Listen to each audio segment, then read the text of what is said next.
Can you hear me okay? How's volume level?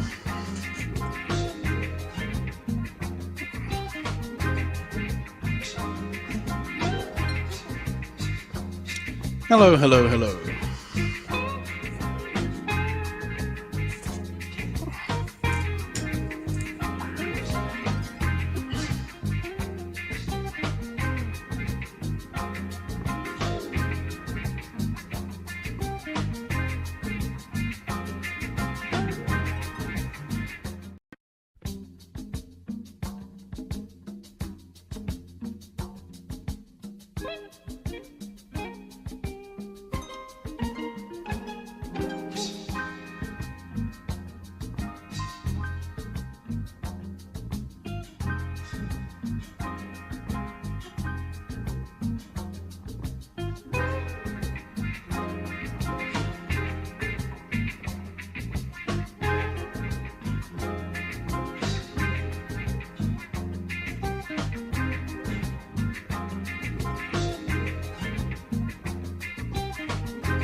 And then we have a strong showing in second, Edmondo from Austria, 26 million.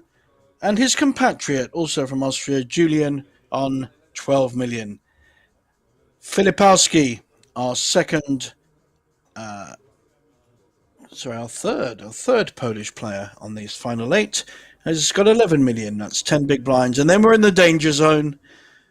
Italian friend Matteo, who was 9th when we started the unofficial final table, has doubled up, and he now has 7 big blinds, along with Andre, and we go right down to 6 and 5 big blinds. Ionis from Greece, he doubled down and lost a hand earlier.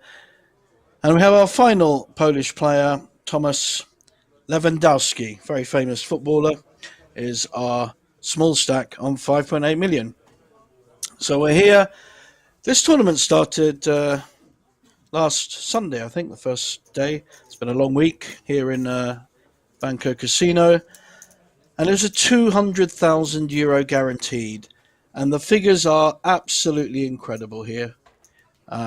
This tournament has actually amassed over €380,000. That's nearly double the guarantee, and has had 3,735 players entering. It's incredible value, €100 buy-in with a prize pool of over 380,000. That's the kind of value you get to see here at Banco Casino. We've got some amazing tournaments coming up as well in terms of over the next month. So let's have a quick look at what we've got.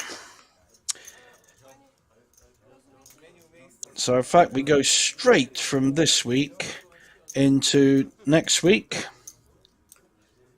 So I think it starts tomorrow. It starts Tuesday. We have the Cyprus series of poker. So straight from Poland to Cyprus. And that event is 250 buy-in with a 250,000 guaranteed. I'm pretty sure that'll get smashed. A lot of side events going on as well. And then we're up to straight into 23rd of March, the Banco Casino Championship. So that main event is 150,000 guaranteed for just €150 buy-in with 10,000, with 100,000 guaranteed side events. So that's an amazing week here. There's also some bonuses and offers going alongside that. And then we go into April with the Banco Masters, our favourite event, one I've played many times. €170 buy-in, 250,000 guaranteed. It just keeps on. It goes on and on. We get into May with the Italian-based Tana degli Tigri, which is the oldest poker tournament in Italy, going back to 2009. So we're just doing the final checks. Everyone's getting in their seats. So seat 1 is Edmondo. Seat 2 is actually vacant at the moment. So seat 3 is our chip leader, Kasper, or Kachper. Can't quite work out how to pronounce his name. Then we have Julian, Andre, Mateus, or Christoph, probably Christoph, Matteo, our Italian friend, and the final seat is 2 seats is Ionis from Greece and Tomasz, our short stack, in seat 8. There's Suze, just making sure the dealer has everything he needs before we kick off. We've got over 150 of you on YouTube in the chat. If you do have any questions, please ask me. I'll do my best to help you. Please make it in English because my Polish is literally dziękuję and proszę. That's it. Thank you and please, which is good things to know in all languages. But if you could help me out and ask the questions in English, that would be great. We've got comments like Italian pizza. I guess that's supporting Matteo there, our one Italian finalist. So we have 3 Polish finalists, 2 Austrian, an Italian, Czech Republic, and Greek. So a lot of Greeks come over here to Banco, play a lot of these fantastic festivals we have here. You also regularly get people coming down from the Czech Republic. Of course, Slovakia was part of the same country as Czech Republic when it was called Czechoslovakia, and I'm old enough to remember. So we're going to kick off very soon. So just a reminder, we've had over 3,700 runners, and we have a prize pool of 380,000. First place is 64,540. And here's our first hand.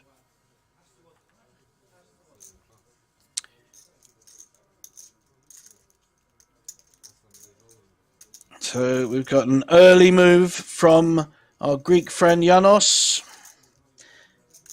Yanis is going in with an ace-2 suited. He's all in with his 6.8 million.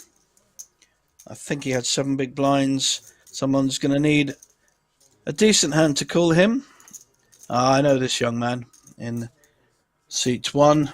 Ed, I've played quite a lot with him. He's in second place in chips. Very solid, considered player. So 10-9 is thinking about it. He is short a stack. He will be out if he loses. I can't see anything but a fold here.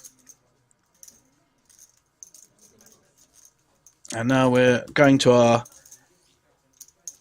So the first raise, an all-in raise. I mean, you can't really do a lot more when you've got 5, 6, 7 big blinds. You've got one move. It's all in or fold. So that has helped his stack. So he started with 6.8 million, and he would have taken the blinds.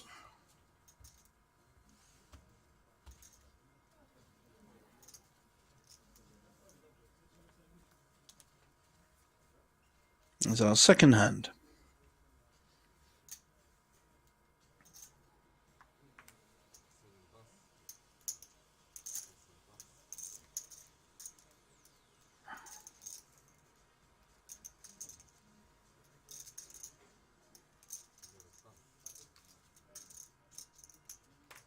Ed in late position with an ace-10. I would think we'll see a raise here. So the blinds are 500k, 1 million with a 1 million ante.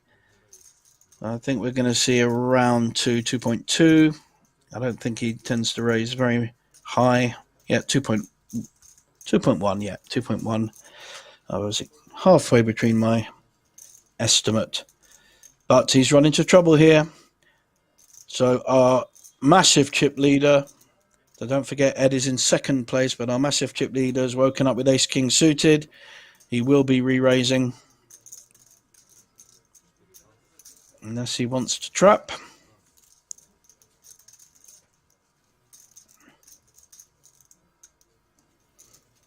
And we have a short stack with a pair of 8s. Chinese aces.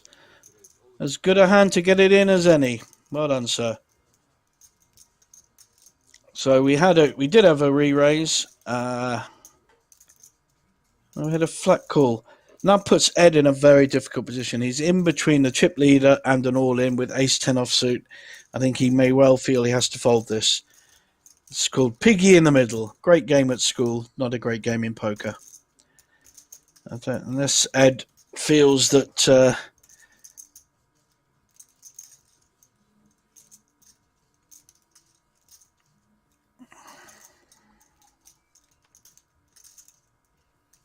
Kasper was weak by flat calling. Of course, we know that he's setting up a kind of a trap. Well played, Ed. Got out of that, and we'll see a snap call from our chip leader. And we're going to the races. So we have a pair of 8s. He's at risk. Mr. Filipowski is at risk. He's one of our 3 Polish final tablists. And ace-king suited.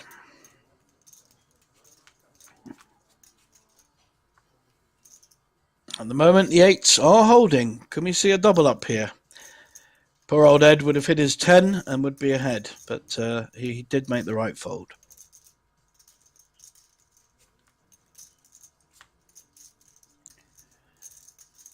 Still holding.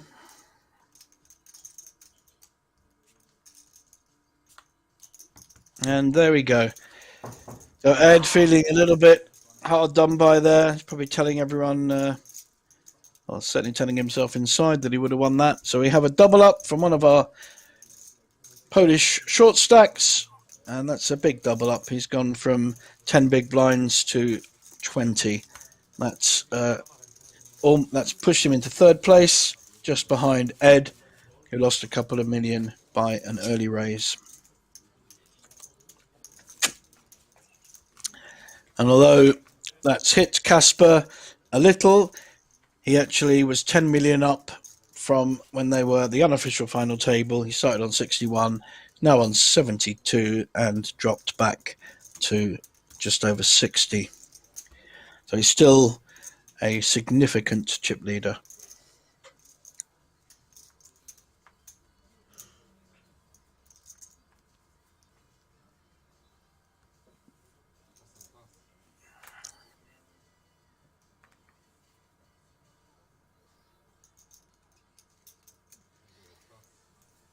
The short stacks have got no choice, even though they've only got 5 to 7 big blinds. They have to wait for a decent hand.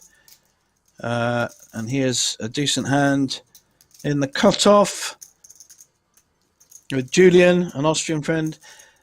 Ace-10 suited. He only actually has 12 big blinds. It's just about above the danger zone. He's got 3 players to get through, and he's just decided, I think, to... Yeah, he has gone all in. All in announced. Small blind will not be calling. Now, the big blind may call here. He's got an ace. He's got chips in the pot. He's got an ace. What will our Italian friend Matteo Spozio, lovely name. So he's already got 2 million invested because he's had to pay the ante as well. He may feel the ace is good enough to call. It's a tricky position. We know he's dominated. But interestingly, he's only about 30%. He's got 30% equity. So he's really not in that bad a shape at all. Has to hit his 8.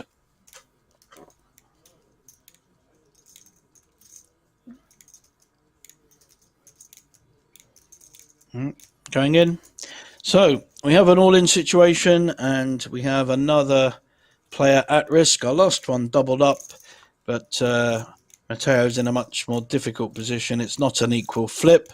The ace-10, although the stats show 68% and 32%, the ace-10 is in many ways stronger than that. Especially when 1-8, the 8 of hearts is now taken out the equation. So Julian zooms up to 90% because the 8 of hearts will give him the nut flush. So he really is drawing now to 2 8s or a runner straight with the 8. So let's put a 9 there. 9 of spades. Let's make it interesting. Come on, dealer. Well, that's game over. So Matteo is our 8th place finisher. Well done, Matteo. And he takes 4,610, which is 46 times the €100 buy-in. That's a pretty impressive 2 or 3 days' work. I think everyone will be happy with earning that. So we're now down to 7 players here at the Banco Casino in Bratislava. It was a tricky position he was in. He had 25% of his stack already invested, and felt that the raiser could have anything. If the raiser's got any pair under 7s, he's in a flip situation. But unfortunately, he is out. We have lost one of our short stacks. We still have 2. I mean, they really are short as well. 4 and 5 big blinds.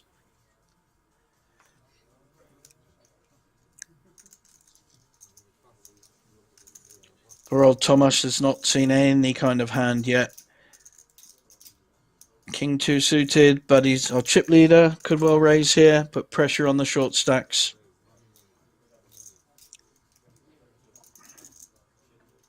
Yep, just a small raise.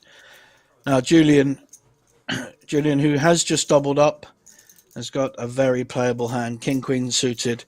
I'd like to see a 3-bet here, but he may fear the chip leader that will come over the top, and then what do you do? So he may elect just to call. He's in position. against the original raise. There are players behind him as well. This defines, is someone looking to win the tournament or to just play some solid poker and go up the ladder?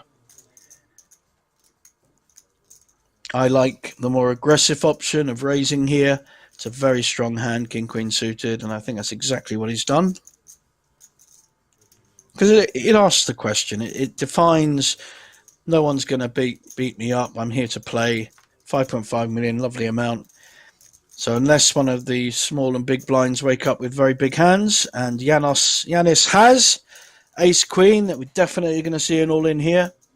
You cannot ask for more when you only have 7, 8 big blinds. So Yanis will be all in, and I think our chip leader will have to fold because he really doesn't have that strong a holding. Now this will be what's called an underraise, so Julian will not be able to re-raise, and that could allow Casper to call and see a flop with his king 2 suited, but he must know his king 2 is going to be in pretty bad shape, and indeed we can see that it is. I'm not sure quite why Yanis is buying so much TV time here.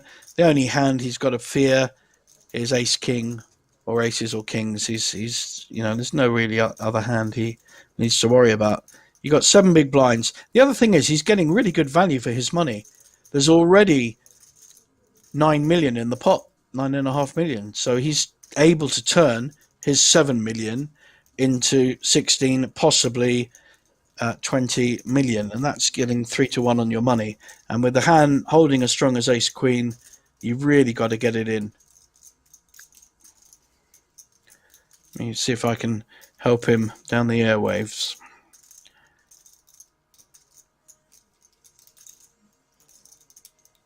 Oh, wow. Well, that defines how this young man wants to play this. He's playing what I call slightly scared poker. He's looking to ladder rather than win this tournament. That's the kind of hand, if you're looking to win one of these tournaments, you've got to push all in. And that's now allowed our chip leader, Casper, to call. No, he hasn't. He's putting the maximum pressure on Julian. He has re-raised. This was the problem. I hope Julian has thought through that if he gets re-raised, what's he going to do? So the door has been opened, and this is superb poker if it comes off. If Julian calls, we could have a new chip leader.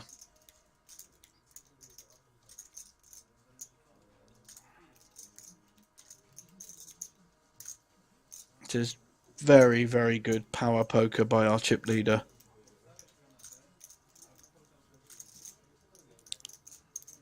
Not looking too positive. And the king queen folds.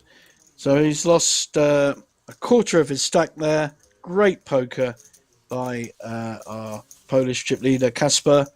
Really top quality stuff. Good to see here on the final table of the Poker Days Championship.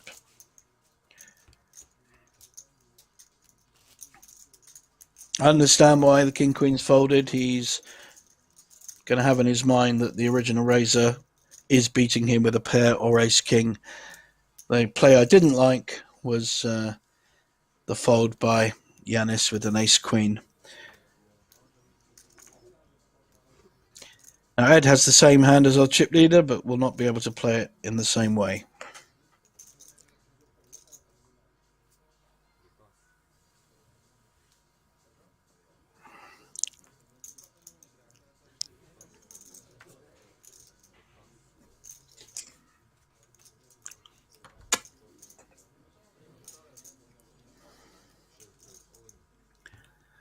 Ace-Jack suited, and all in from Christoph, protecting his money, but Tomasz has a playable hand and only now is under 4 big blinds. I think he may have to play this hand. He's on the big blind. He's got 2 million invested already. It's a very playable hand, 9-10 suited, unlikely to be counterfeited. So the most likely hand he's up against are 2 overcards or a pair. You've got to get it in, my friend. You cannot fold with a third of your stack already in when you have a holding as strong as 9-10 suited. If you lose, you lose. But you've got to double up to get back in the game. Oh, no.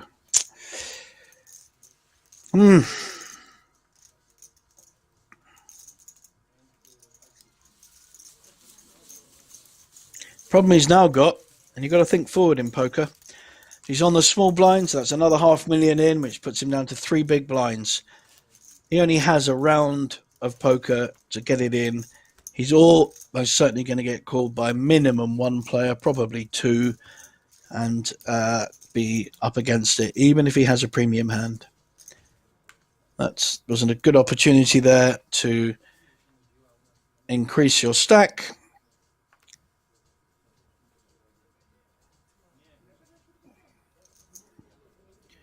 Chip leader's in early position here with 9-8 offsuit. Doesn't need to be too active. He's got a big stack in front of him.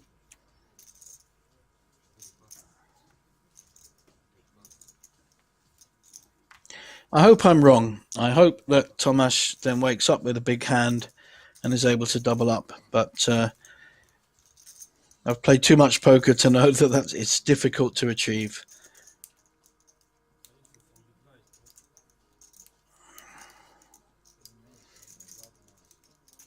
Yeah, in it goes. We don't know his holding at the moment, but he's happy to get it in. Ed's got 10-8, but he's already got $1 million in. May well call for value here. He's doesn't like folding. I speak from bitter experience. I think I've lost a few hands in cash games with him in the past. He knows his holding's not that strong, but he also knows it's probably live, and it is. So although he's dominated, he still has 30% equity in this pot. It's actually nearer 40%, I think.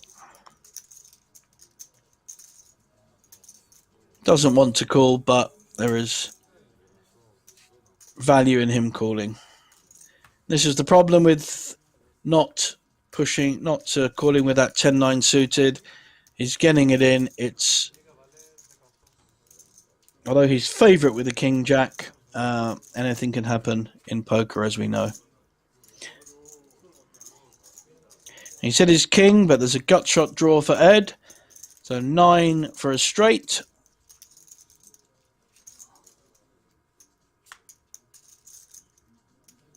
So only a 9.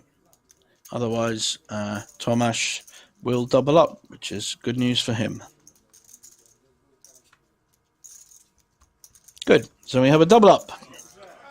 Nothing wrong with what Ed did there. I think he had to call. It's only costing him 2 million into 8.5. Getting 3 to 1 on his money. The blinds are high. 500, 1 million is a lot when you're sitting there with 10, 11 million, as a lot of the players are. 2 or 3 of them with less. There's now nearly 300 of you in the chat watching this final here in the Banco Casino Bratislava. Any questions you have, either about the upcoming value festivals we've got. Here we got Julian with Ace Queen. He lost a big pot before when he raised with King Queen suited. I'm pretty sure he's not going to fold this one.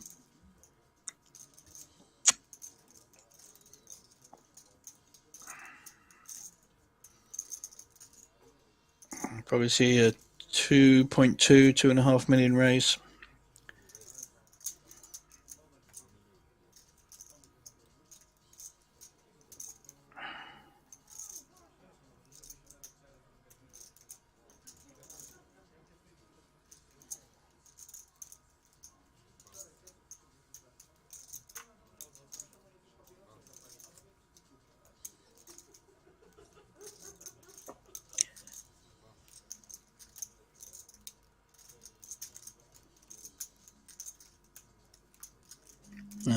Button's folding is 8-3. We're going to see what the blinds have got. Small blind has no hand. And let's see if our chip leader has a hand. He may well call with 10-7. It's only a million. He also knows that he put maximum pressure on Julian before. If he tries that again, I don't think that's a very sensible move. I think that's the most sensible. He may well not get it through. So we go to a flop. Not a good flop for a raiser. He's in position. Julian.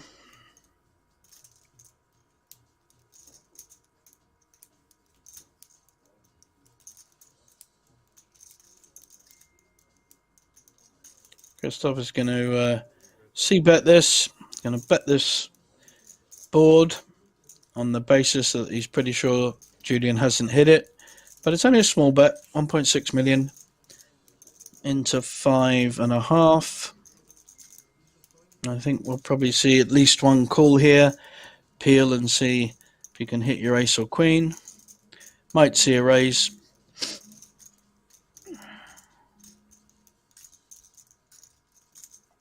Julian also has to realise that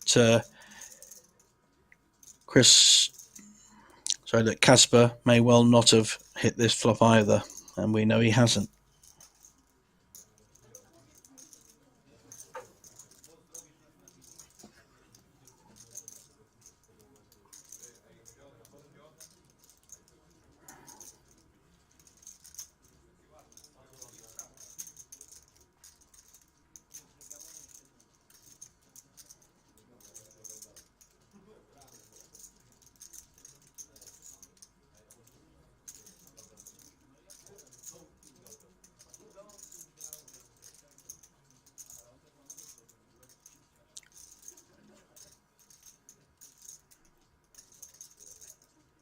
Spending a long time thinking about this hand, how he's going to play it.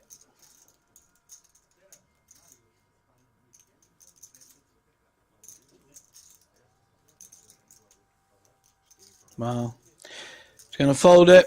He's going to bemoan his luck, and that's a lovely play by Casper, realising that the likely holding will not have hit this flop and bets into it as though he's hit some of it. And because of his very aggressive re-raise with the King-2 suited that took Julian off King-Queen suited, Julian is going to be a little bit afraid of him. This is great poker by the chip leader. He's really using his stack effectively. Bravo!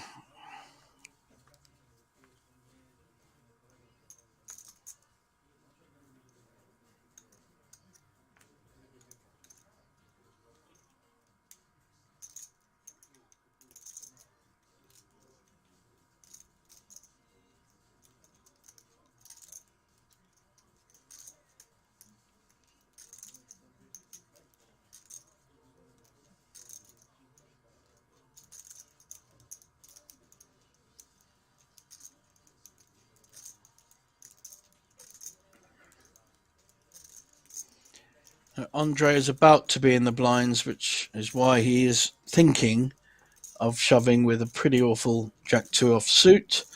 But he knows that 2 million are going to be committed on the big blind and then another half. So he'll have half his stack in the next two hands.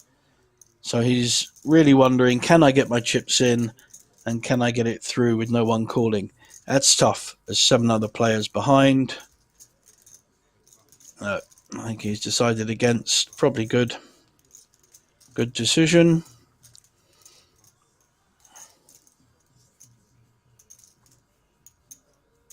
It's the third jack already.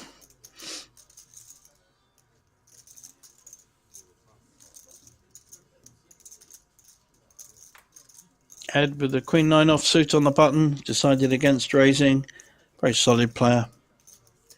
And our chip leader and Julian.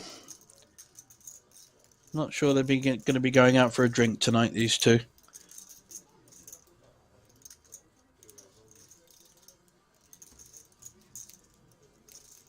So we've got an all-in push again.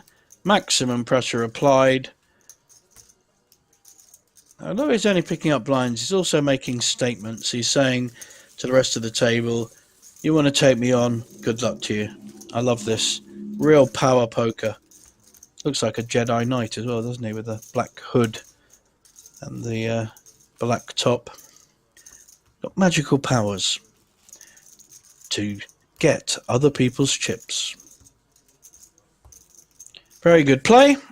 It's nice to see that Chip Leader is using his stack effectively. Don't always get to see that on final tables.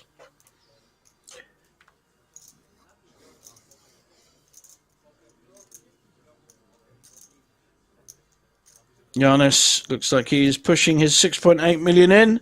7 big blinds. He's got, I don't know what his hand is yet. We'll find out in a minute. Thomas, Jack 9 offsuit will not be entertaining. Fold from Ed. So, right round to Jason. So now there's only the big blind to get through. He's got 10-9 offsuit and he folds. We don't know Giannis's holding there, but I suspect it was something like ace-5, ace-4. At a complete guess, but some kind of ace. He has played fairly solid so far. It's only put his chips in with reasonable holdings.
Chip Leader has raised with ace-4 offsuit, and this time Julian is taking no prisoners, but he is back down to his starting stack of 10 million.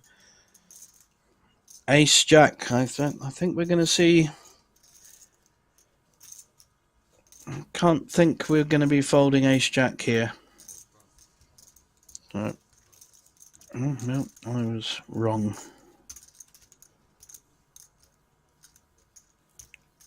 Do we see a call by Casper? He's getting 2-1 on his money. He's got an ace. He's got the chips as well. Could be a good opportunity for Julian to double up. I think getting a bit fed up of being beaten up by a Chip Leader. So he's got his chips in there first. And he hasn't been snapped, so he knows that it's a decision. Looks like he's going to get a call.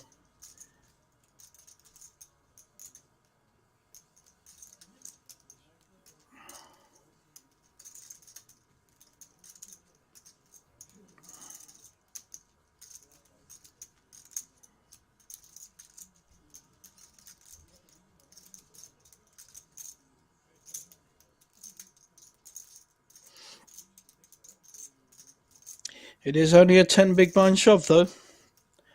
Nope, decided against it. I think he wisely feels that if someone plays back at him, that they've almost certainly got a better hand. Although when Julian played back at him with a king-queen suited, he just shoved it right up him with a king-2 suited. Fantastic play. Julian there picks up the blinds.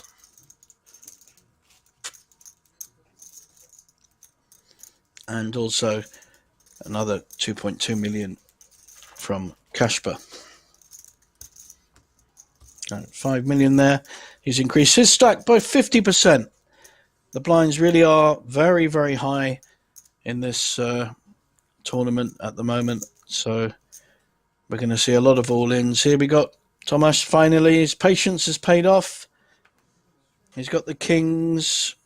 See what he does with it. Very suspicious if he just raises. So probably have to go all in and hope that someone else has picked up a big hand and will call him. You need to get value out of your big hands when you're a short stack. If he raises to kind of 2.5 million, might invite someone with a bad ace to call, and they could get lucky on the flop. So he probably has to. Okay. Interesting. He's put in half his stack, I think, 4 million. So somewhere in between a normal raise and an all-in. I don't think anyone will call, although our chip leader has a pair. Sorry, not our chip leader. Christoph. Christoph has a pair of fives. In the small blind, could easily call here and see a flop. Could raise as well. But he's got to realise that that 4 million raise is a very strong raise. Hard to tell what he's thinking behind the dark glasses and the hoodie. Solid fold. And Queen 3 is folding.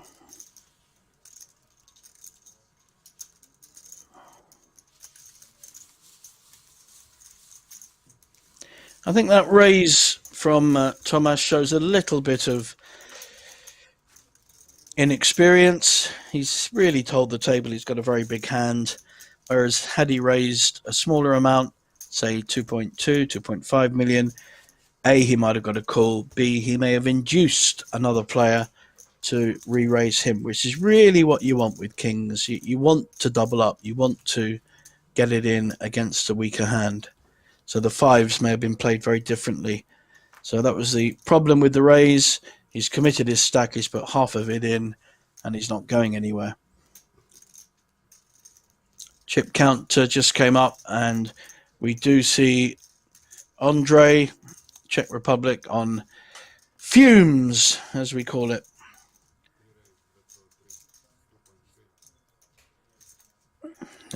Active chip leaders raising 2.3 million with a Queen 4 suited. So the problem is all the other players are on much shorter stacks, and they really have to have a good hand to call. And at the moment, let's see if Tomasz Jack 7 suited. It's playable, but not when you have only 9 big blinds.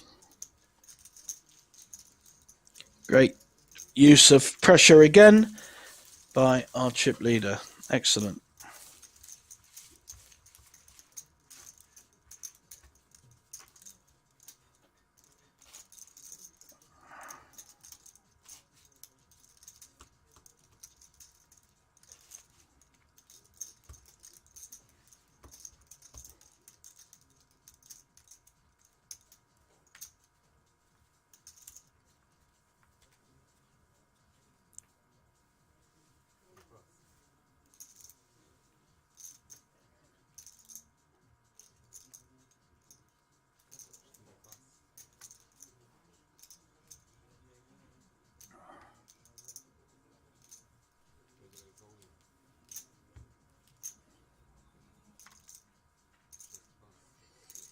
Might see an all in here, yep, with the King 8 offsuit. He's certainly not going to get called by the small blind. Let's see if Ed has anything in the big blind. We saw him call a hand earlier with 10-8 offsuit, which was the right call. Any kind of hand, and he's going to call. He's got 10-2. You can't call with that. And he's nodding his head again. He knows he's probably live, but he wants to knock out the player. He's doing his best to knock out players. Let's see if he unfortunately doubles up a short stack again. Here we go to the flop. 10-2 offsuit against King 8 offsuit.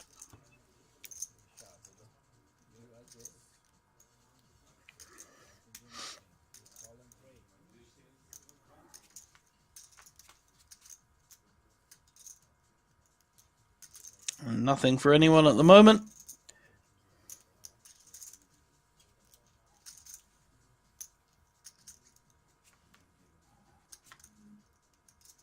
There's a 10. So we may see our 7th place finisher unless a king comes on the river. So he's only got 10% equity to hit his king, and no king. So well played, Ed. He won one and lost one in terms of having to call the small stacks. And we lose our 7th place finisher. That's Czech Republic, Andre, and he takes 7,000 euros for the pleasure. Again, a very nice return from only 100 euros, and we're down to 6 players at the Banco Casino Polish Poker Days. 3,735 entrants, and we're down to the final 6 with a 380,000 euro prize pool. Amazing prize pool when you consider it was only 200,000 guaranteed. Excellent.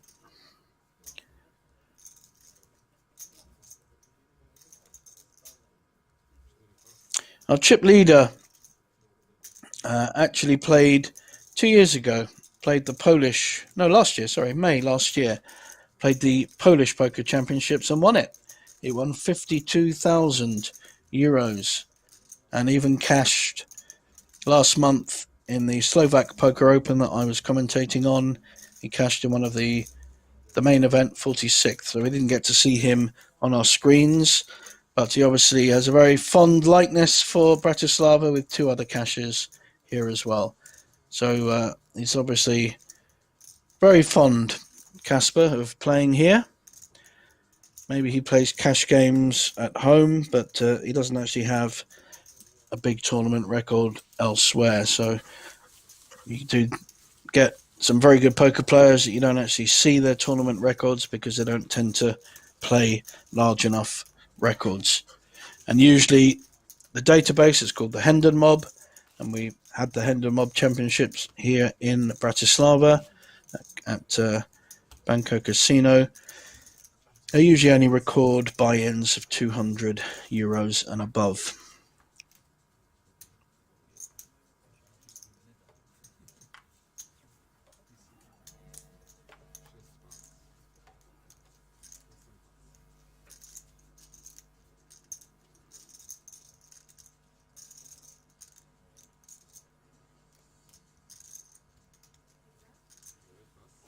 A few comments on the stream. People questioning life-changing money. Well, it wasn't me that said that. Maybe someone else said that in the stream.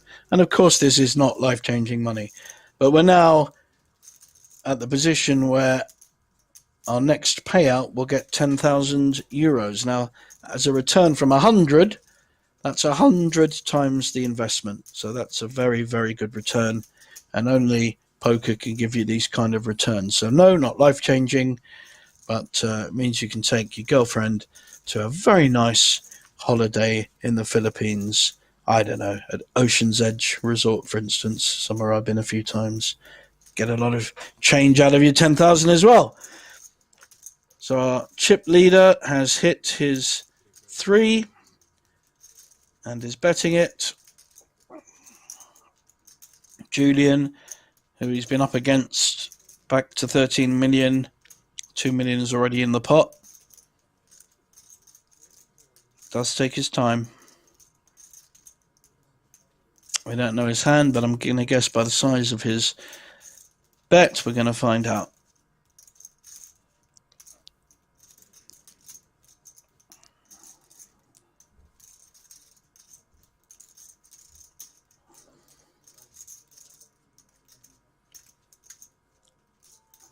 Our chip leader, Casper, taking no prisoners with the way he's playing. Very aggressive poker.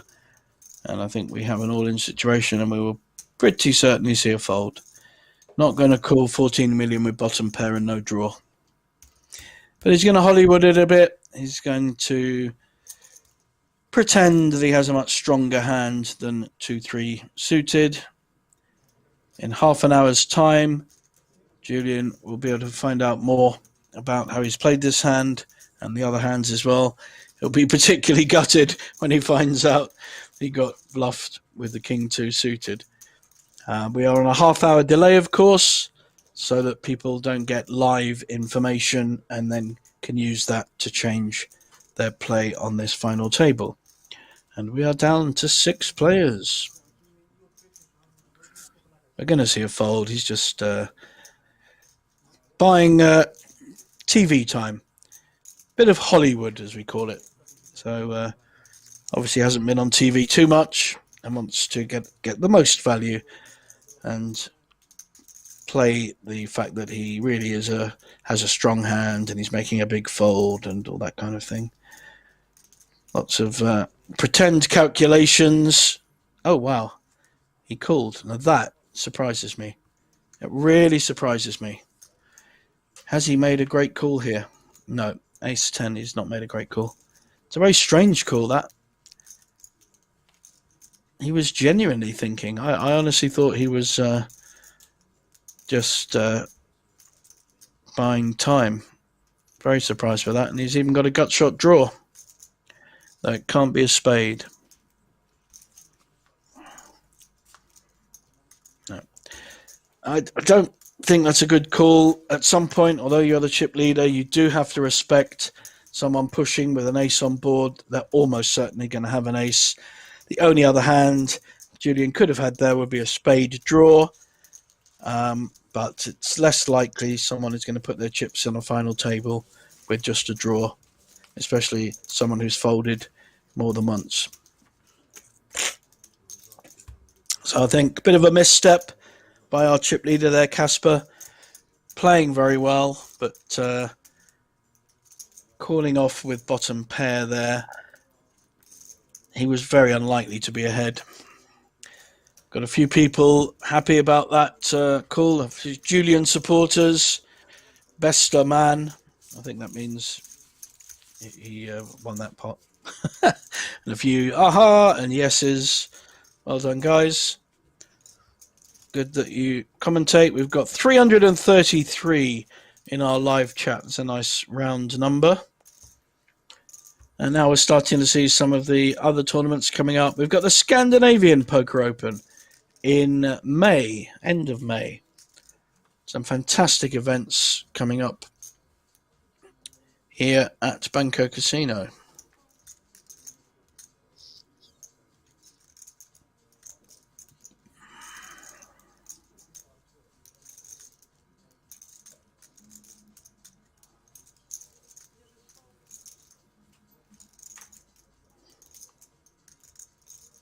Ed with a very playable 8-9 suited.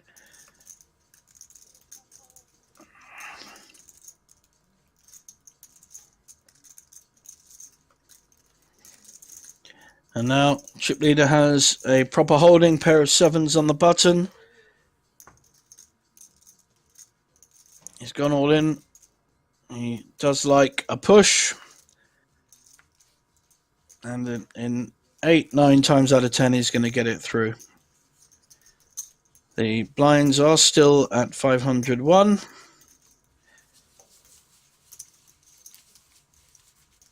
They may have gone up, just looking at how many chips people are putting in. Looks more than 501. Looks more like 601.2. So I think the blinds may just have gone up. We have been playing quite a long level. Oh, got a nice comment from Have You Met Chris? Very nice commentating, by the way. Thank you very much, sir. Always appreciate positive feedback. It's better than some of the feedback I get. Usually on a poker table. Usually involving rude words. No, Thomas, been very patient so far. Had one big hand, kings, and unfortunately kind of gave the game away a bit. Could see a raise here with King Jack offsuit by Ed. He's in the hijack spot, but of course he has a very active chip leader on his left, and that has stopped him making moves that he might ordinarily do. Very tricky to have the chip leader who's also a very active, aggressive player on your left. Julian now on the button, decides to fold. So we've got small blind, big blind action. King 9 suited. Right, it's a hand I like. Yeah, I do like this play. All in, and let's see if he's going to get looked up by 10-8. Problem is, Yanis is already very short stacked. He's got 5 big blinds, and may feel he has to call.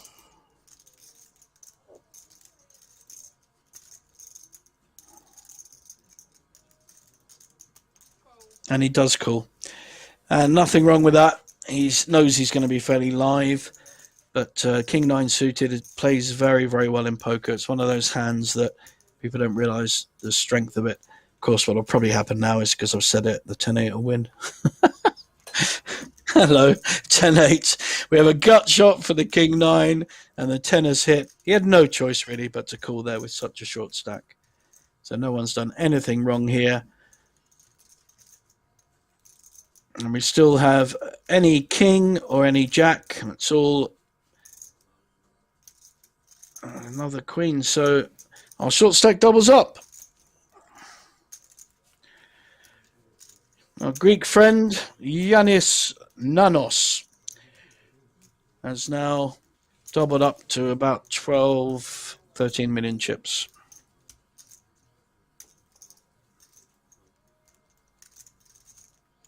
A lot of support for Jules or Julian out there.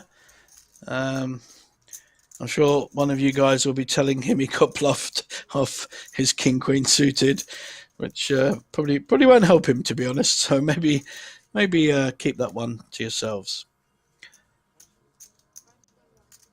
I think he must know that the chip leader is going to be active and will not always have a hand. And to be fair, Casper played that hand very, very well, put maximum pressure on Julian, who felt that any ace is beating him and felt he had to fold king queen. And king queen's a horrible hand to call off an all-in bet with. You just can't feel confident with it. Here we got our stacks. So we still have a same chip leader, and Julian now has moved back into second, with Ed moving down to third, and we have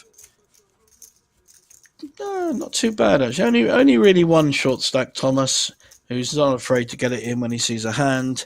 So everyone has a somewhat playable stack. 10, 12 big blinds. Obviously, is more difficult to make any kind of play but for all in, and that's what we've seen so far. Yanis back in the game.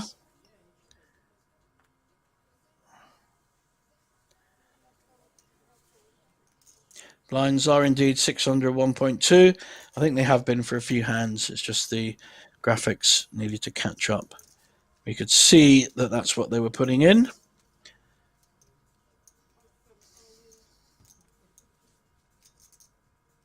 All in from the small blind, and we are not going to see a call by Thomas here with 7-3 offsuit. Probably the second worst hand in poker. Yeah, a sad, forlorn Polish face. Yanis really in one double up and a couple of small pots, and he's very much back in the game with 15 million. It's not far behind Ed, who I think had 21 million, and Julian with 25, and our chip leader Casper, who's on about 65 million. So all to play for. One big double up from these mid stacks, and they are absolutely in it to win it. Here we're seeing some of the smaller events coming up. Not quite sure about that one. It goes back to December 22. I think that's in the past. So we'll leave that one.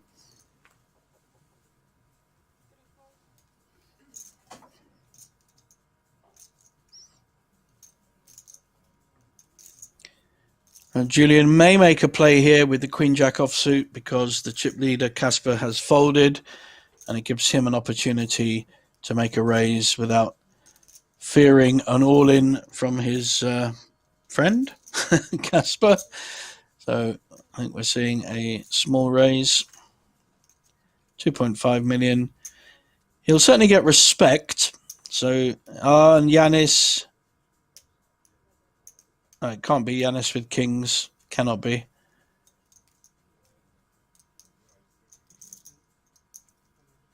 Yeah, it is. So, I apologise. I couldn't actually see that he still had cards. So, obviously, he's pushing with the kings. Thomas in a difficult position. Very playable hand. Queen 9 suited. He may feel with the big blinds already in. Sorry, with the small blind. No, he folds. Ed will fold. And now, will Julian call? It's a big call. 14 million. 13 million to call. I think he will be folding this. Yanis will have respect from the table. I think they can see he's only played kind of solid poker. And good fold there. Well done, Yanis. So picks up another pot. Been our second most active player on the table, apart from our chip leader. And playing very nicely to move up the ladder. He started in 7th out of 8 when we started this final table. And he's moved up about 4 spots now. In fact, 5. He's in 3rd position. Here we see the Banco Casino Championship coming up. 150,000 guaranteed for a €150 buy-in, and there's another 100,000. Oh, the graphics are flying all over the place at the moment. I haven't had enough time to see them.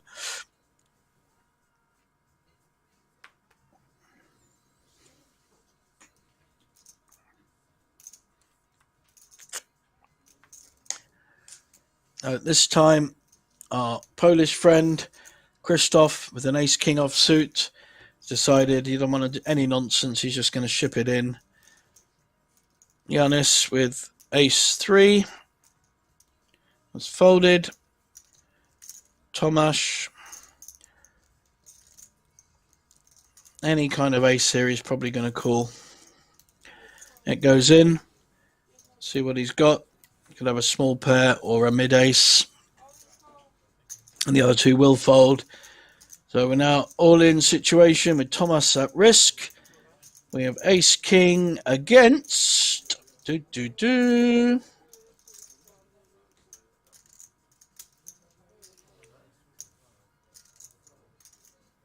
Ace-king. We have 2 ace-kings. Not a lot of expression from Krzysztof, who made the initial raise with the sunglasses on. I haven't seen any emotion from him. Just someone who might need to check he's still alive. So they've both flopped the nuts.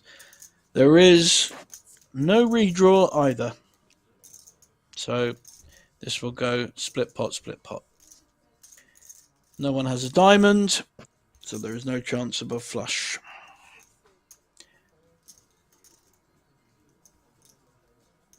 Come on, dealer, just deal it out. Yeah, there we go.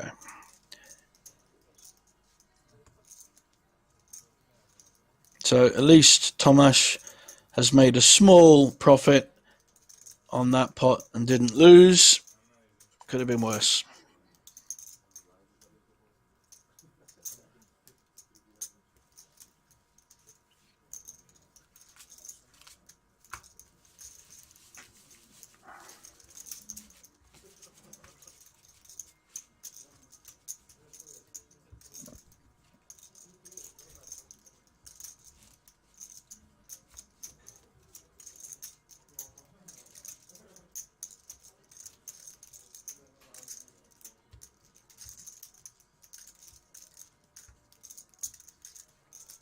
Got a comment here on the stream from Kasper Tomaszewski, who I guess is a friend of our chip leader. He says, go, Mathieu's, break them. Now, is he called Mathieu's or Kasper?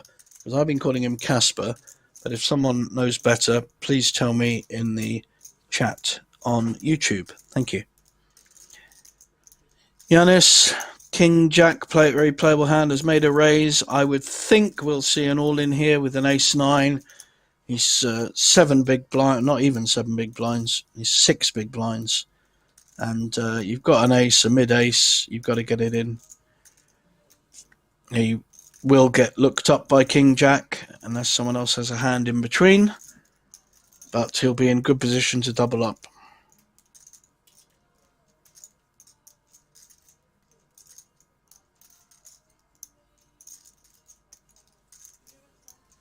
Decided against it.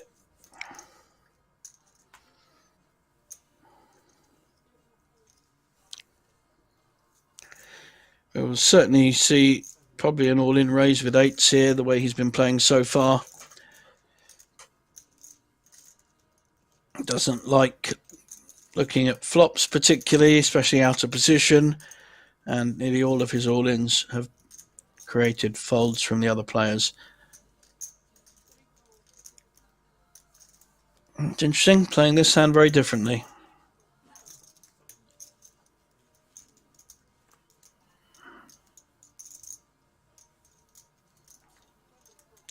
Thank you, Kasper. Mr. Tomaszewski meant Mateusz. I've been calling him Christoph, but if he's called Mateusz, I will call him Mateusz Filipowski.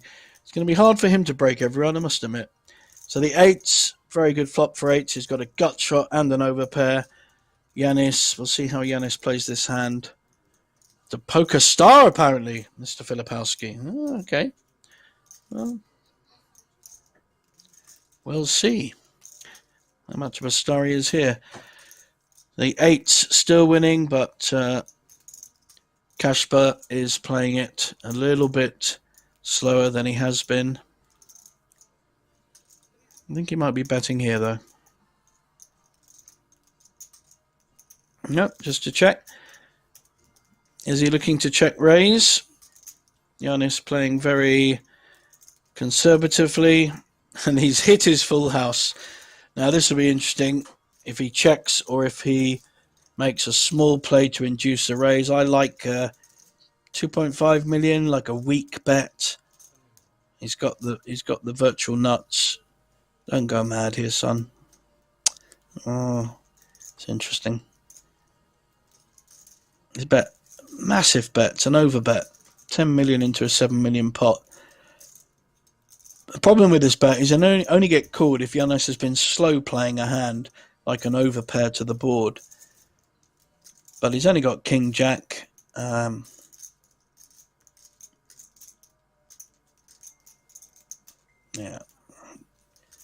I think a more interesting play would have been a small bet, like 2.5 million, and try and get paid from that or induce the raise when you have the absolute nuts.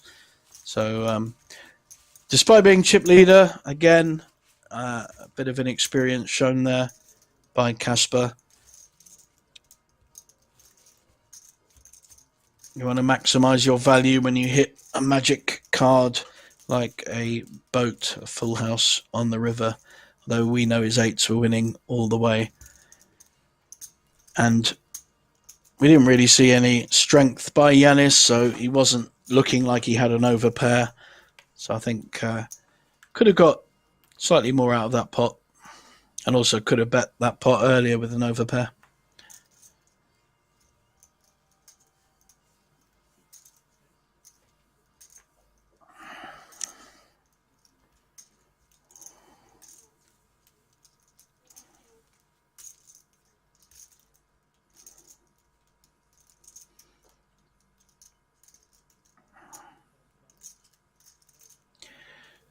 Active chip leader raising with a jack 6 suited on the button.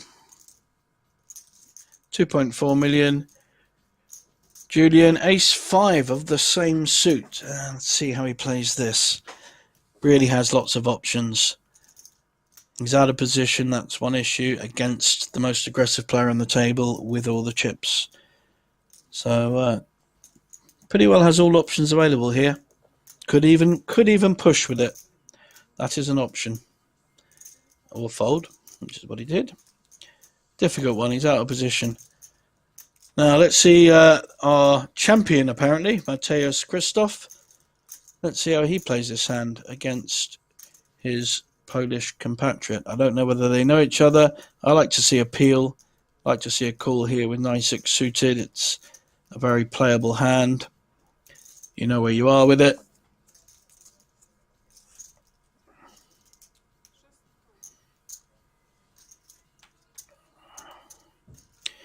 So we have 9-6 suited against Jack-6 suited, two Polish players, one much more aggressive than the other, especially when he doesn't have it. He's hit a pretty good flop here. They both hit this flop. This could be bad news for Mateusz. We've got a Jack top pair. I'm sorry, it's Mateusz hasn't hit this 9-6. I thought there was a 9 on board. I think we'll see as bets here. He's got top pair. What else does he want?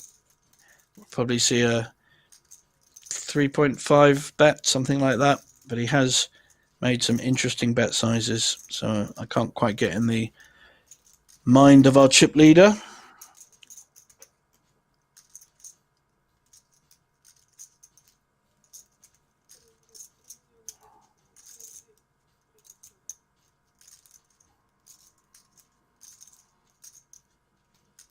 I wasn't far off. 3.8. I said 3.5. He's put 3.8, slightly more, but it's a strong bet in terms of this pot. He wants to protect his jack. There's too many draws there. There's hearts. There's Jack 10. And I think we'll probably see a... Well, I'm going to see a move here. Are we going to see a move? Is he just posturing?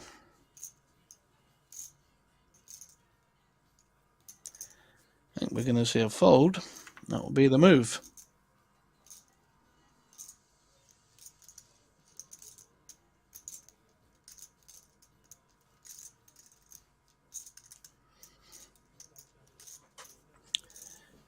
Yeah. Doesn't really have enough to get Casper off the pot if he has hit it, which we know he has.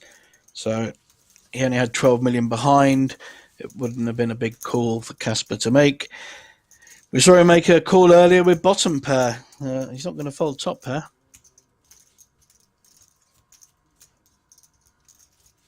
I'll be back in 10 seconds.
Some of the future tournaments coming up on our screen. There's already 2 big ones in March.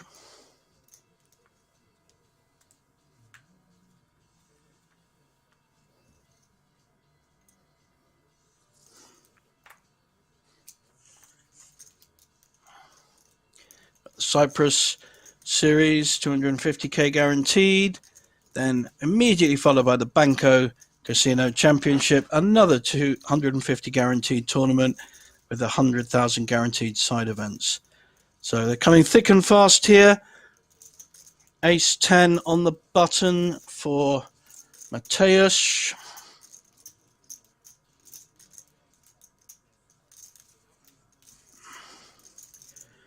Pretty sure we'll see a raise. He's up against Giannis, who has increased his stack, but playing very solid. It's an all-in with the Ace 10. And can big blind call? Well, he can. He's got King 3 suited and very few chips. So I think this has to be a call, really. Not going to like it. But he's unlikely to be dominated, to be honest. Only Ace King is the only hand he doesn't want to see. Every other holding, he has a good chance. No, well, I've thought he should have called about 4 times so far on this final table, and he's confounded me every time and folded. He's just biding his time, playing a very patient game, and really waiting for those big hands. There's a daily progressive bad beat in both pot limit Omaha and no limit hold'em in our cash games here, up to €1,000. And there we see one of the May dates, one of the later ones, a Scandinavian Poker Open. Another low buy-in, high value tournament here at Banco Casino. That Cyprus one I mentioned earlier is our next event. Chip leader has Ace 6 offsuit.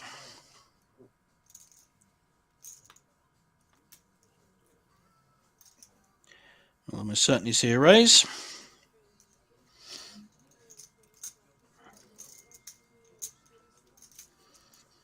Julian folds.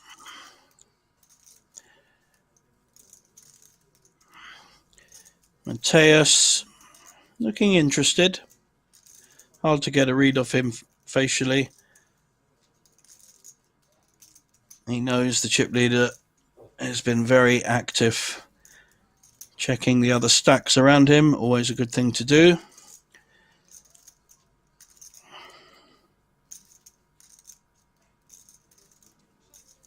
Folds. Giannis folds. Well, Thomas is certainly going to fold 7-4 offsuit if he folds King 2 suited.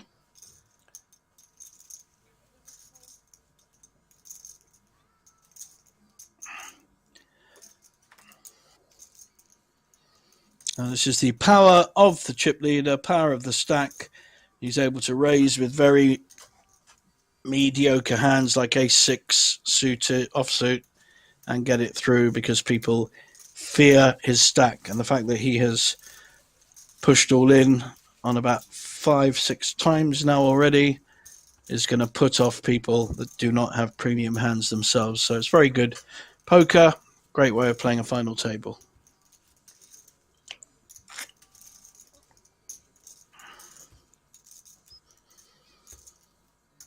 If you go to the Banco Casino website, you will see all of these tournaments in the events list. If you drill down on events, you'll get to see all the tournaments coming up and see whether you want to pop over to lovely Bratislava with its beers and wines for €1 or €2 and all-in lunches for €6-7, as well as one of the best casinos in Europe.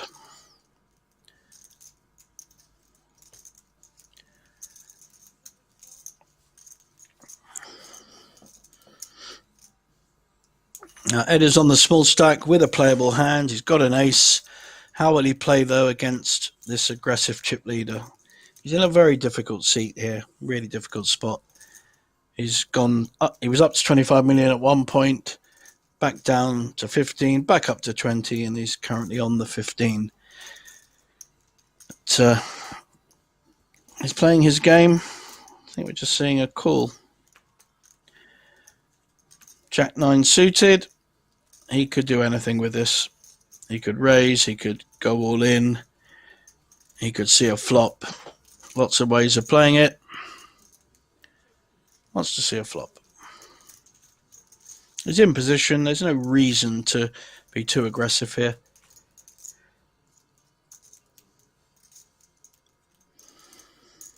And he's hit his jack. Second pair, he will not be folding.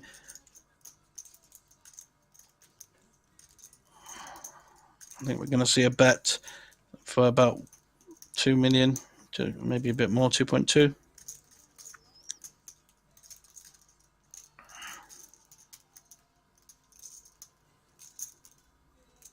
Just the 1.2, in fact, small bet called. He has hit his 2, Ed. Unfortunately for him, he now is drawing dead. Cannot win this pot. Mateus, how will Mateus play his set of jacks? 3 jacks. Very strong. Last time we saw a big bet, an over bet, when he was in a winning position. See how much he bets now.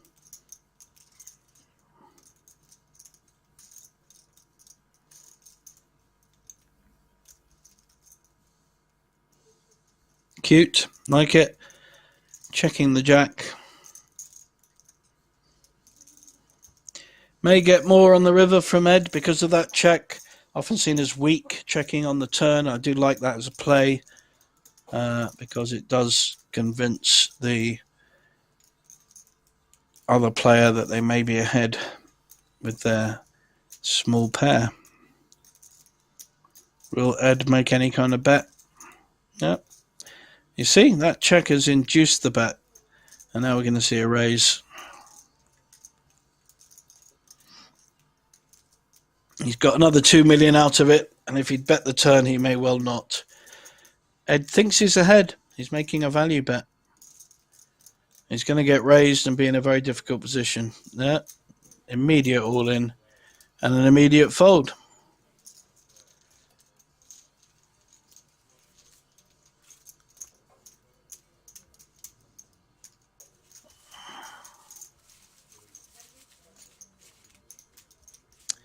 Lovely play. I'll have a beer, thank you. No, that thing is just water, unfortunately.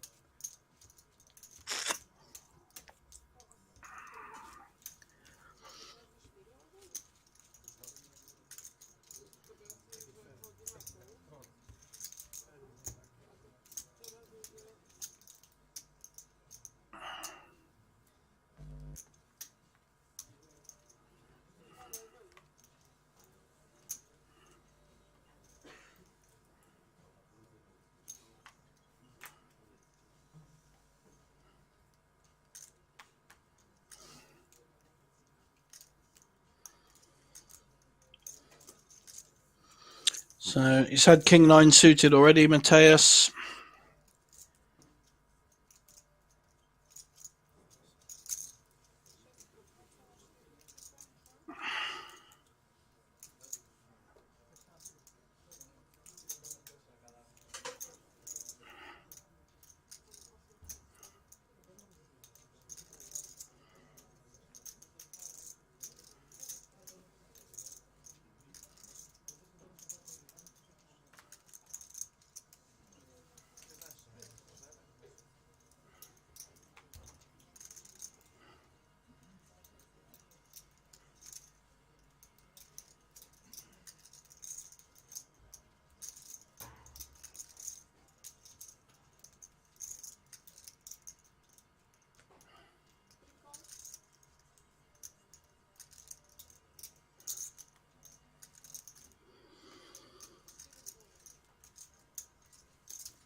Now we have the raise with the King 9 suited.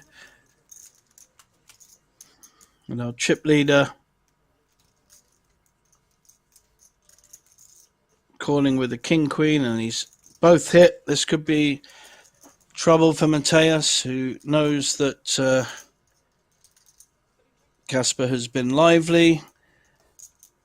It looks like he's going to check raise here.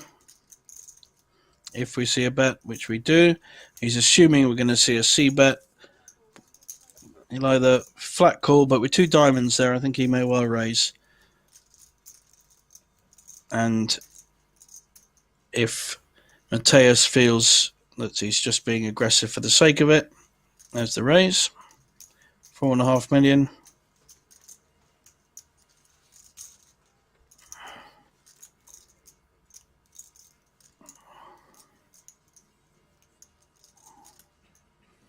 Sorry, it wasn't. It was a call. My bad. Just a call. He's slow playing his top pair, but they're both going to be a bit worried about the diamonds and the straight. There's 2 hands that have been made by that 10 of diamonds. There's 10 million in the pot.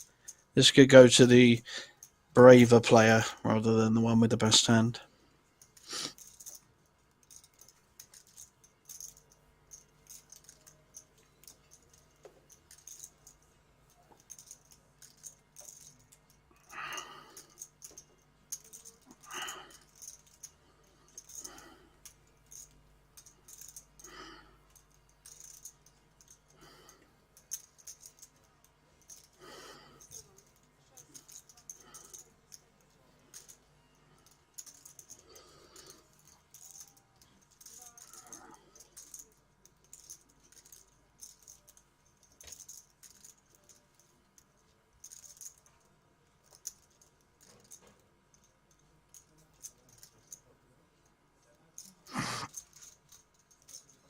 He's asking for the pot to be spread. There is 10 million in it. Sometimes you have to keep track of the pot size to know how much you want to bet when you get to the later streets. In Omaha, of course, pot limit Omaha, you're allowed to ask the dealer how much is in the pot and they have to tell you. But in Hold'em, they're not allowed to tell you. I think we see 2.4. That's bet and a call. And we do see a third diamond. That could be allow one of the 2 players to bluff that they have the diamonds, or could slow them both down. We have an all-in. He's got top pair. He's not worried about the diamonds.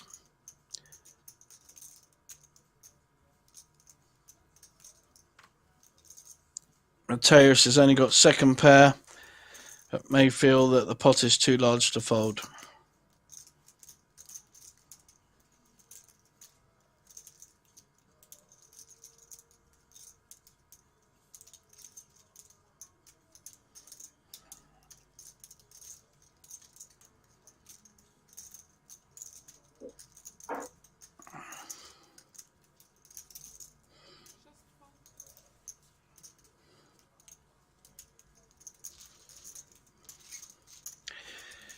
Had the best hand and played his hand to his best ability. Well played. Chip leader increases his stack significantly with that pot and is now up to 88 million. That's the highest of any time and significantly dominating the rest. We get down to 20 million, all the way down to Tomasz, who's been very, very careful with his 3 big blinds he has now. So all the other players really at risk, except Julian, who has 16 big blinds. Even Ed is now in the danger zone of the 10-12 big blinds. But Ed's down to 9 big blinds, and only Yanis, who's moved up slowly up the ladder, is in any kind of strong position. Finally, the patience may pay off for him. He's got a big hand. He had kings earlier. He's got jacks now. He's going to put his chips in. We'll see if anyone else will call him. And it's the kind of hand you want with a very short stack.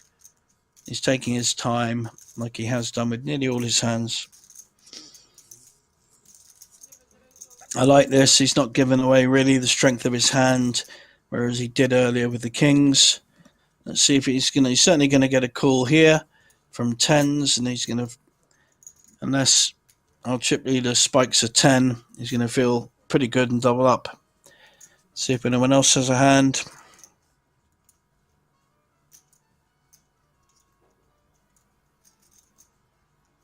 Probably see an all-in. Yeah. So the remaining small and big blind have to have big hands to call, and they don't.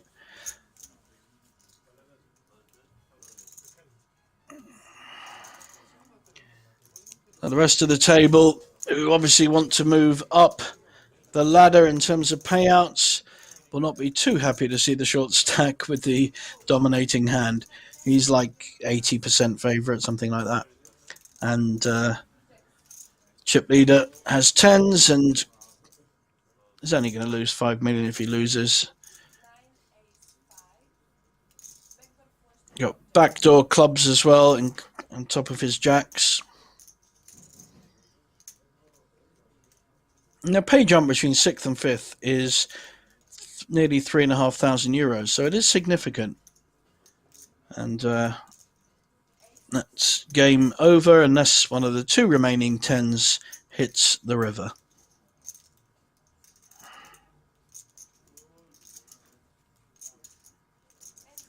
So we see a double up.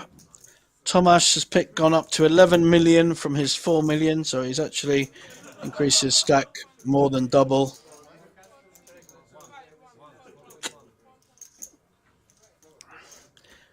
And people are getting up off the table. We may well be going into a break. Here comes our tournament director, Suze, looking great as usual. Love you very much, Suze. And we're going into a break. We'll see you all after the break, back here at the Banco Casino for the Polish Poker Days.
right. Bright lights hit your eyes, it's showtime. Let's go, make sure they know who you is when you walking through the door. Train to go, all you know, that's for sure. Ay, ay, ay. Say it's just a game, but we don't play. Super serious. Had to shake the room, now they delirious. Next one's up is us, that's the answer if you curious. Know that we here for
try to get it right. Bright lights hit your eyes, it's showtime. Let's go, make sure they know who you is when you walking through the door. Train to go, all you know, that's for sure. Ay, ay, ay. Say it's just a game, but we don't play. Super serious. Had to shake the room, now they delirious. Next one's up is us, that's the answer if you curious. Know that we here for.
Welcome back to the final table, second session of the Polish Poker Days, our main event here in Banco Casino, Bratislava. My name is JJ Hazan, and you can see that this final table is being absolutely dominated. We have a chip leader in Kasper from Poland, who is now up to 84 million, and pretty well all the rest are in deep doo-doos, which is obviously a poker technical term. So this young man from Poland, Tomasz, has been very, very solid.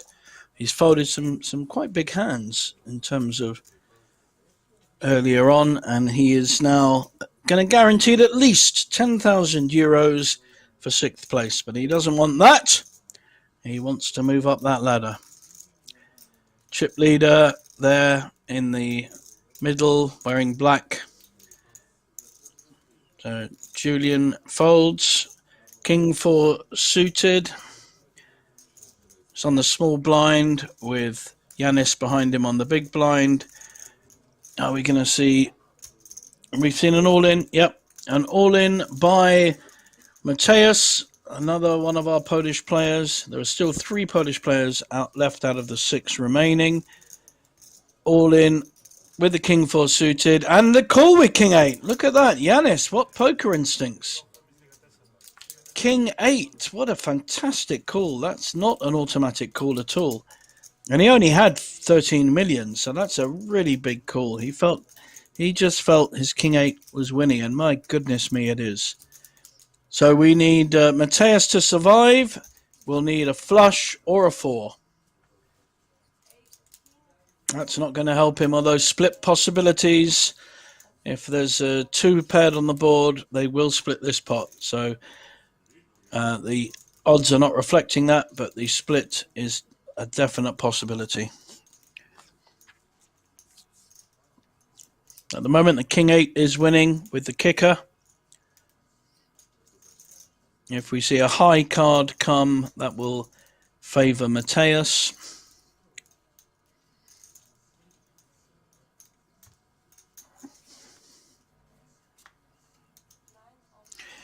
A 9. Oh, that is so. Now we have not just split pot possibilities, but any high card will also mean a split pot, apart from a pair.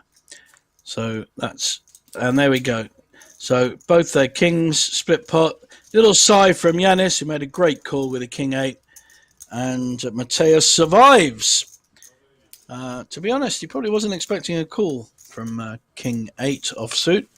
So, honours even there, boys. Well played. It's a good shove with it and an amazing call from Yanis. I think that shows got a fair amount of poker nous about him. He knows that Mateus really could have any hands with the raise on the small blind. And he was winning.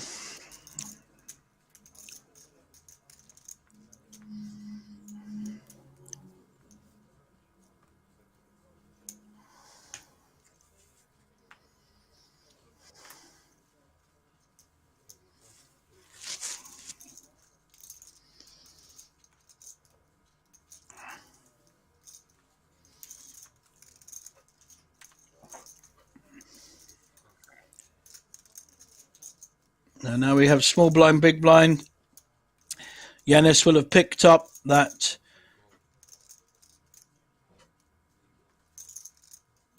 we're going to see a push here. Thomas should not be checking this. We've just seen a call from Yanis, giving him a look, but the chips say he's weak, which he is. This really should be a push from Tomasz. Ace-9 suited, heads up, very strong. And even if Yanis is slow playing a big hand, yeah, very, very conservative. I don't like this. I prefer... You don't want to... The chance of Yanis hitting his 8 or 5.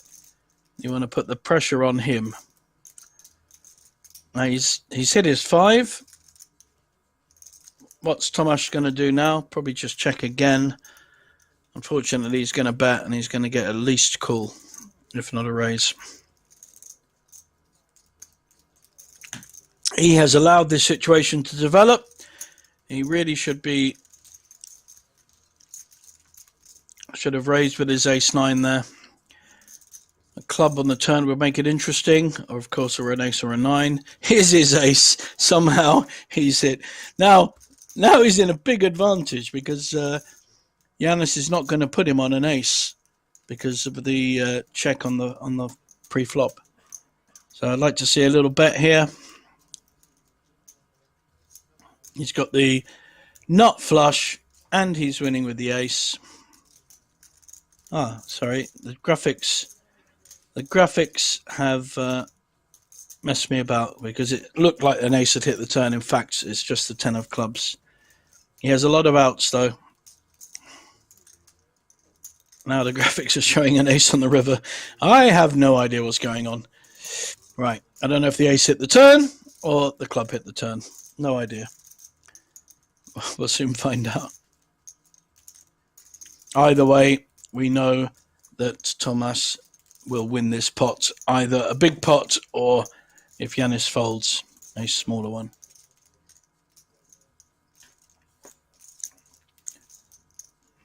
So the other way of looking at that is he played his ace-9 suited very deceptively. It's hard for Yanis to put him on an ace with the way the hand was played. And so he may well double up by playing a very unusual line. Yanis really doesn't know what to do. It's a tough decision. He knows Tomasz has not got out of order. That's the only thing that may favour the fold. Plus, if he calls and he loses, he's down to 4 million. He'll be in 3 big blinds. So it's a tough decision.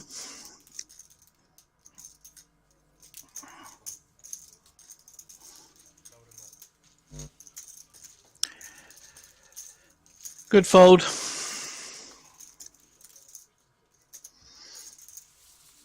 So I never got to see the actual board there. I don't know whether the ace hit first or the club draw. But either way, Tomasz was not going anywhere once he has seen top pair or flush draw. So I think Yanis played that well in the end. He bet when he was ahead or called when he was ahead and folded when he was behind. And you can't ask for more than that. 6 players left.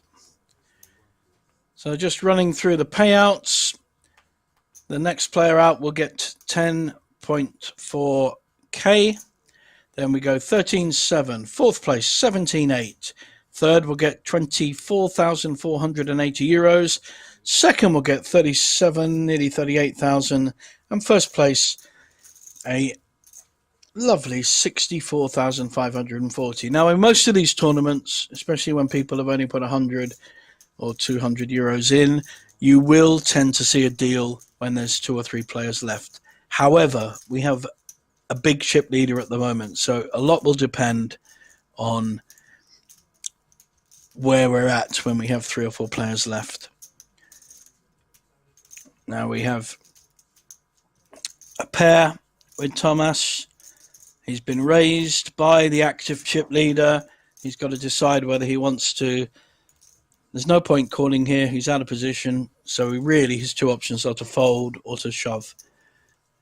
He's been very conservative so far. We'll see what he does here.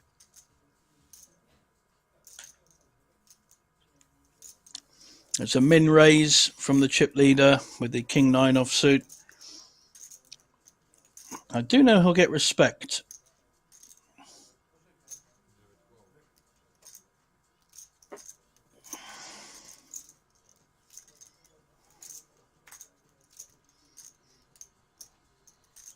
He's just called with the 5s out of position. I'm not keen on that. You really have to hit your 5 to have any kind of comfort, any overcards, and you really don't know where you are.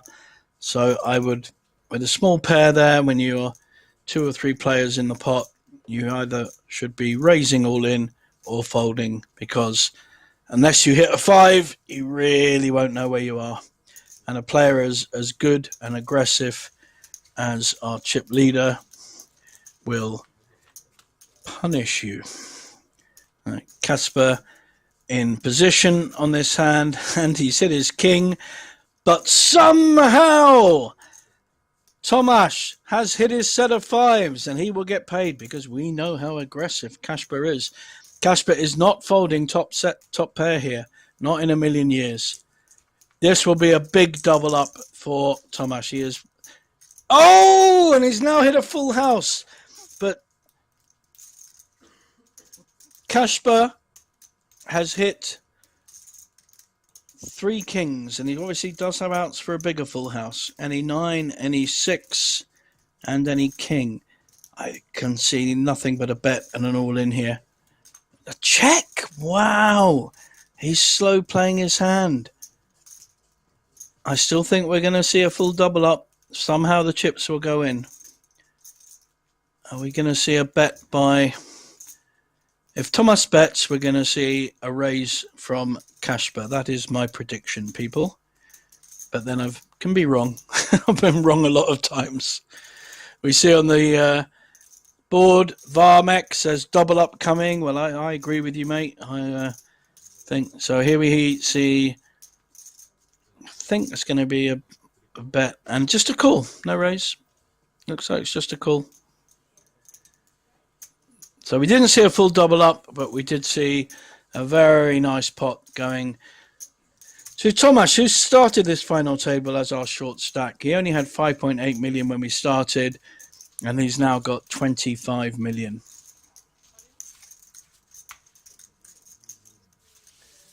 We've got criticism. Criticizing one of the players. I won't repeat it all, but everyone is entitled to their opinion.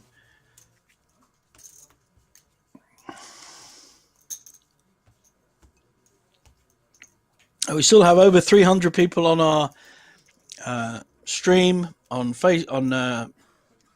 YouTube. Do ask questions. Do make your points. Poker's all about opinions, and that's why we love the game.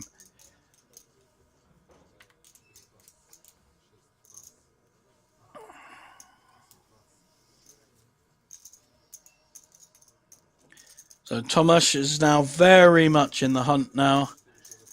He's on the button. See if he has any kind of hand on the button.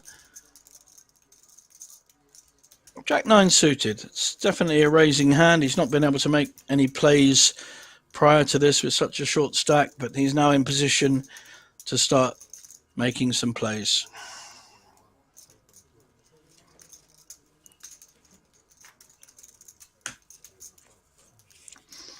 But a few comments on our Tomasz Lewandowski in seat 8, who's now got a nice stack in front of him. I can assure you he is not a footballer. He's older than Robert Lewandowski, who is a very good footballer. So, and I'm sure that Tomasz would love to have his money as well. I think he earns probably more a week than the winner of this tournament will win. So we've had a all-in from our chip leader using his power. He's got a pair, gets it all in, puts maximum pressure on Tomasz, and it gets through. Well played, sir. He really is playing this final table in a dominating and very impressive manner. Well played, sir. We still have 3 Polish players, though, out of 6. I mean, that's 50%. Excellent. It would be lovely for a Polish player to win this, our Polish Days tournament. And like I said earlier, our chip leader has actually won the Polish Cup here in Bratislava last year.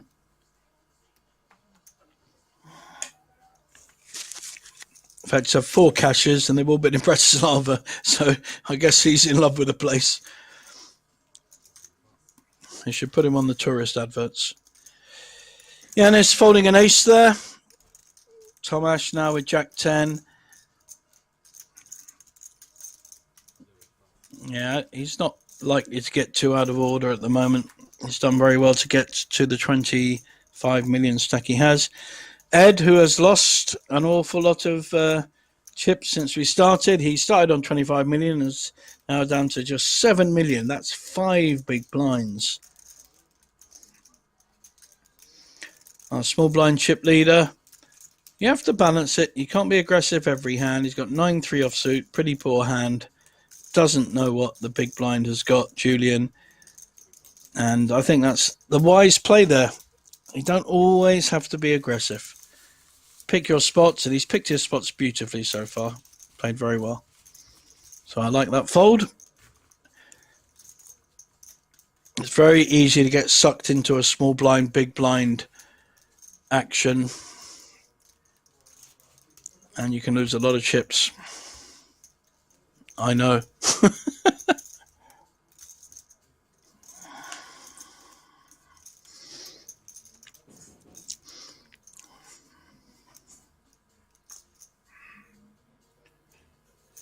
And we've got Mermaid Killjoy in our chat who says, my brother Julian Good. I'm assuming it's her brother. And Julian is one of our Austrian players, along with Ed, who I've played against a few times. Here's Ed with his slick back hair. He's really not had the hands on this final table. And when he's raised, he's been pushed off it by our chip leader. Here's another example. I think we'll see an all-in with a pair of 2s. He just is going to go for it. He's going to put maximum pressure on every player. And unless you've got a real premium hand, you just can't call. Julian's considering it, but I think we'll see a fold.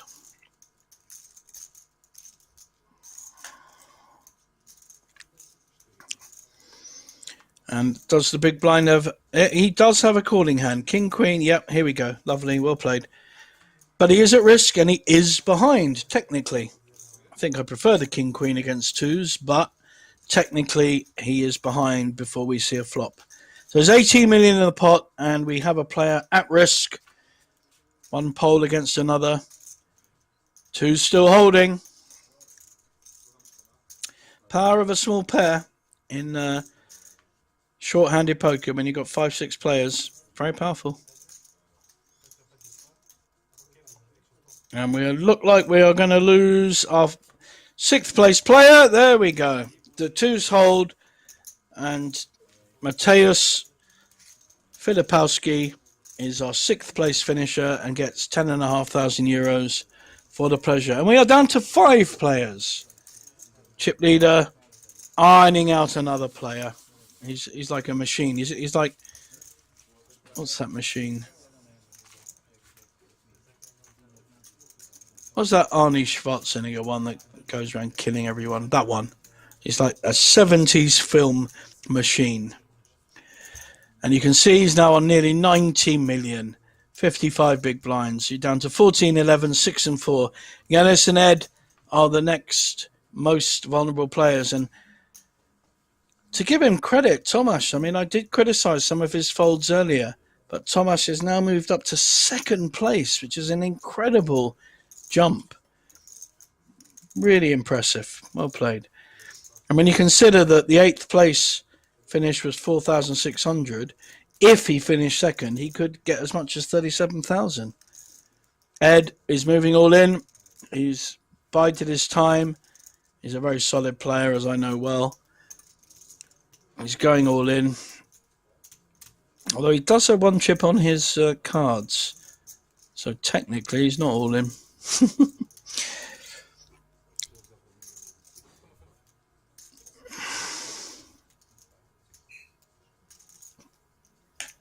Another player has recognised that.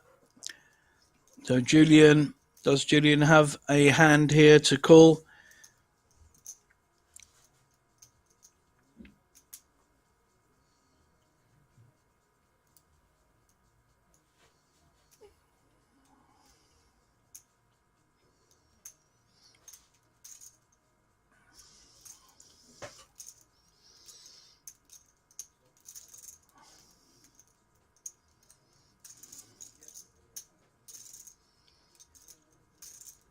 Here's a suited ace. It's a pretty strong hand. I think we'll see a call here. Ed has reduced to 6.5 million. Now we can't see Ed's hand, but I'm gonna guess that he actually has a better ace. That's my thinking, or he has King Jack, King Queen suited. But I think Julian really needs to be calling with his ace 2 suited here. If he wants to win the tournament, he's got to win these kind of duels. And you know, he really could be up against a suited king, suited queen, possibly. The problem is that ace 2 is not a good hand in poker. It does not play very well.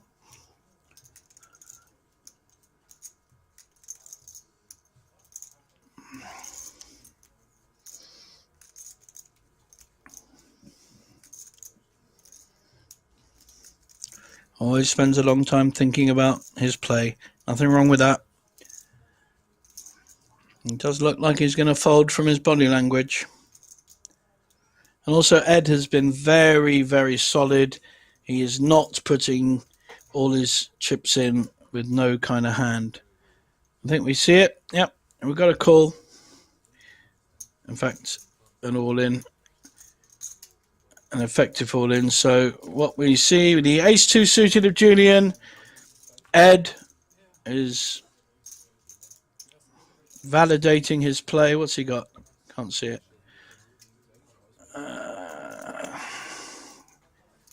Annoying on my screen. I can't see it. It's a ace 6. Yep. And ace 6 is dominating the ace 2 of Julian, so we should see a double up. That's a good card for Julian in terms of it being a split pot, but the diamonds now come in for Ed.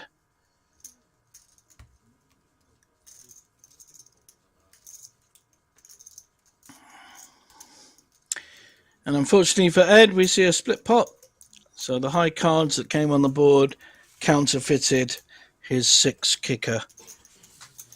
He had a good shout with the diamonds, but was not to be.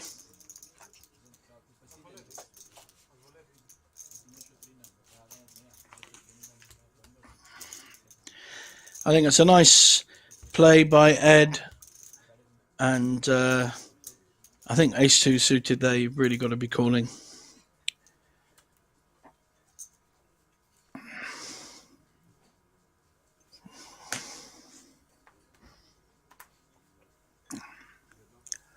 Ed back to his usual rubbish, I'm afraid. King 9, he's raised a few times with King 9, our chip leader. And it's not just raised, he's pushed all in. He's putting maximum pressure on this table. I love the way he's playing this final table. Yanis folds, and we're going to see a fold by Tomas with the Queen 3 offsuit.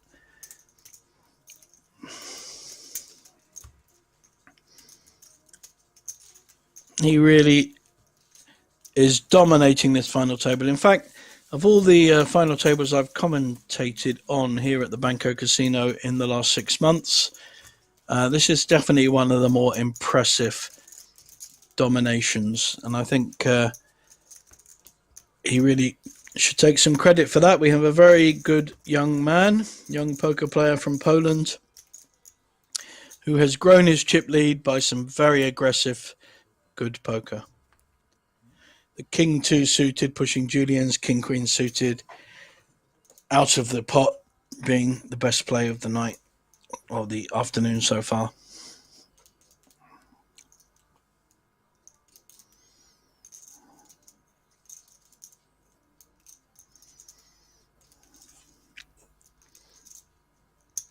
So you've got a big raise here by Julian by the look of it.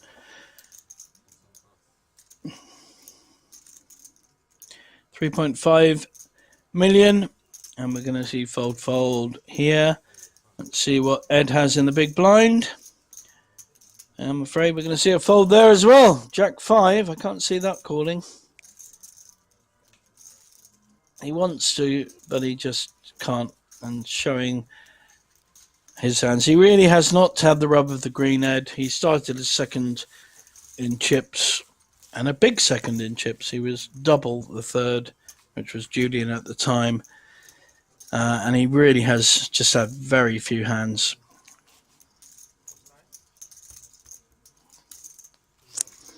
Thomas has run well. He's been very, very solid, made a lot of very good folds, and maximised his return when he's had the kings, the jacks, and the ace-9 suited. Although there were different ways of playing that hand.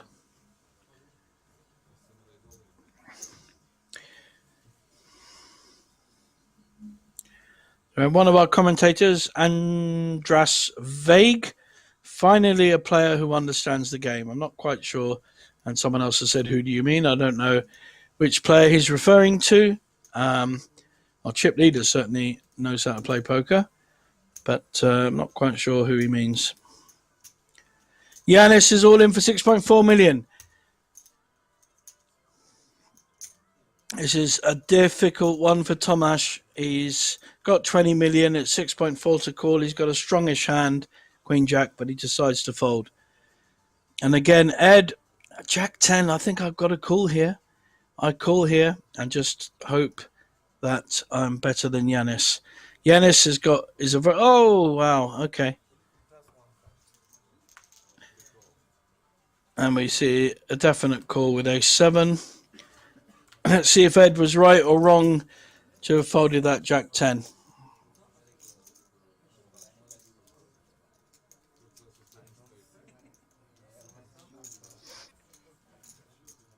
We have ace-7 against ace-7. We would have had Jack 10 in had Ed played it, and they hit a set each. Ed's very happy about that fold. Personally, I don't mind the call with Jack 10, but he would have been absolutely stuffed. And no diamonds, so...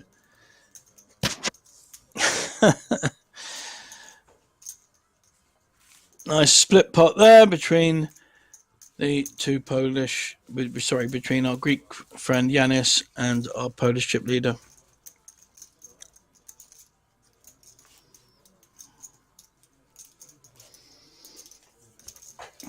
My name is JJ Hazan. I come to Bratislava a lot, love playing here, and Banco Casino is honestly one of the best casinos in Europe.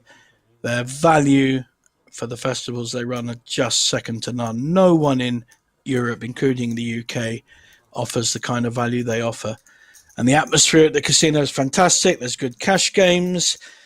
If you play 6 hours of cash, you get a free room at the Crown Plaza, which is just above the casino, worth about €100. So there's a lot of value. There's value in terms of playing cash here and bonuses and things. And there's some incredible value weekends coming up. 2 in March, couple in April, and a couple in May. So I'm sure next week I'll be commentating on the next final, which will be the Cyprus series of poker. That starts tomorrow. So this casino never closes. It's 24-hour value. And that's a 250,000 guaranteed for a €250 buy-in. So will be commentating on that next Monday. I will actually be in Italy for a few days prior to going to Bratislava the day after. So hope to see you guys following that one online or even playing it. Much more fun playing it than watching. Poor old Ed has really not been getting the rub of the green. Let's see if he has any kind of hand here. He has 3 big blinds. So, it's all in. Can't see his hand, but he's a very solid player. I'm expecting it to be a pretty solid hand. I'm going King 10. Okay, King 10, King Jack. I think he'll get looked up here by Julian with the King Jack suited. And we have the next player at risk, Ed, our Austrian friend who comes down here an awful lot from, he only lives about 45 minutes away. I think he has ace 5. I can't actually see it. Ace 7, thank you very much, guys. Ace 7 against King Jack. So he is in the lead, but there's very little in it. The King Jack is suited. That's very helpful for Ed to double up. Ace still holding. He stood up. That's always an extra 10% in my book. The clubs are now in play and the straight draw. He's got a gut shot straight draw with a queen, any king, any jack, any queen, any clubs. So he's now almost 50-50 favourite. And just 7 hits for Ed to double up. Well done, Ed. Been very patient and really had no hands. He's, I'd say, been the most unfortunate player at this final table in terms of the hands dealt. He's just had nothing to work with. So he's doing well to be in the final 5. And the next payout of 5th place will be 13,700. I think Ed will be able to get a new haircut for his 13,000 euros. In fact, probably for the 715. No, hang on. For the 15 euros, he'll be able to get a nice haircut. Well done, sir. 5 left. Polish Poker Days, top prize, 64,540 for a €100 buy-in. Value is tremendous. Now, most of you will know, if you've ever seen me play, I love a 6-5 suited. Ed, not so much. Pair of 6s. He's been all in with every small pair he's had, and no difference there. So only a player with a premium hand, ace, queen and above. We do see an ace queen. Oh, look at that prediction. Yanis all in with ace queen. But he is at risk and the 6s are winning. And the way that this young Polish chip leader has been running, I'm going to find it hard to support the ace queen. Sorry, Yanis. I hope you win, mate, and I hope you double up. But our chip leader has... his pairs have pretty well always held up.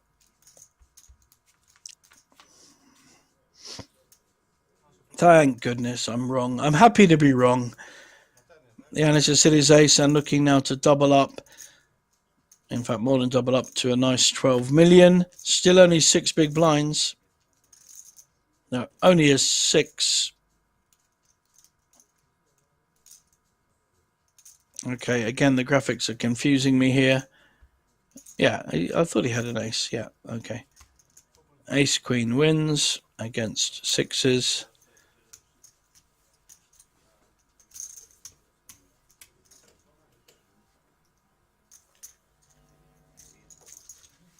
So we've heard from Jakub that our chip leader, our Polish friend in the Darth Vader costume is actually a dealer in Warsaw in a local game. And Jakub tells us that he'll probably be quitting his job. Well, I think he may well do. I know a few dealers that have turned to players, and also a lot of players that have become dealers. I know more of them over the years.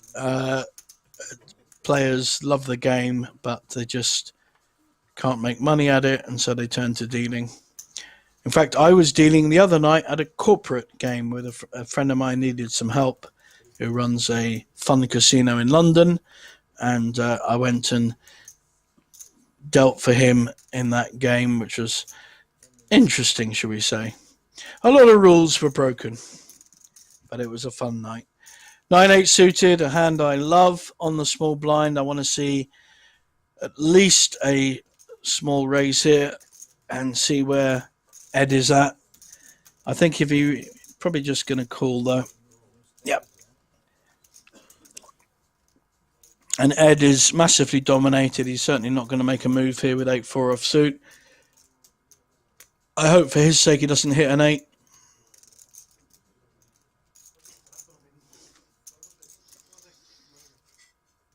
Certainly not going to make a move here with 8-4 off suit. 8.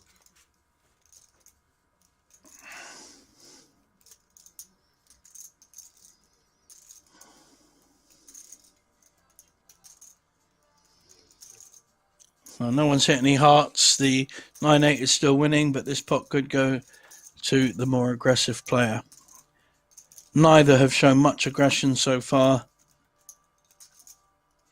Let's see if one of them will make any kind of move. Now we have a gut shot for Ed, but the 9-8 is still winning this hand. I can't see Ed making any move here at all.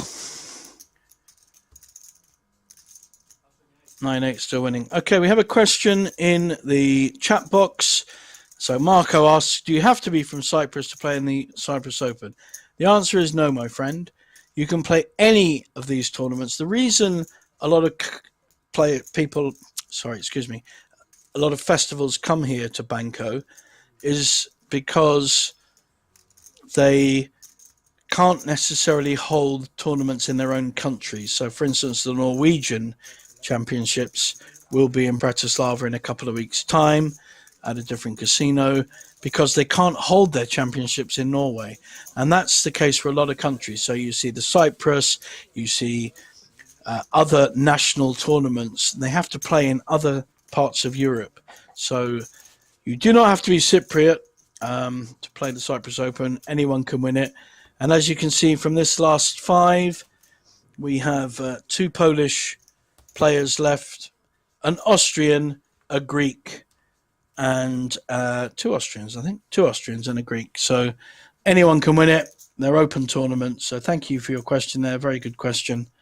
And that applies probably to nearly every tournament here. The only one that you can't do, so the Norwegian Championships, which will be at the Card Casino in Bratislava in a couple of weeks' time, no one that is not Norwegian, say a player like me, they can't play the championship events, the main events. So you can play all the side events, but you can't play the Norwegian main event, for instance. You have to be Norwegian. So there are some rules like that, but they don't apply here at the Banco Casino. Much friendlier casino than most other places. Hope that answers you, Marco.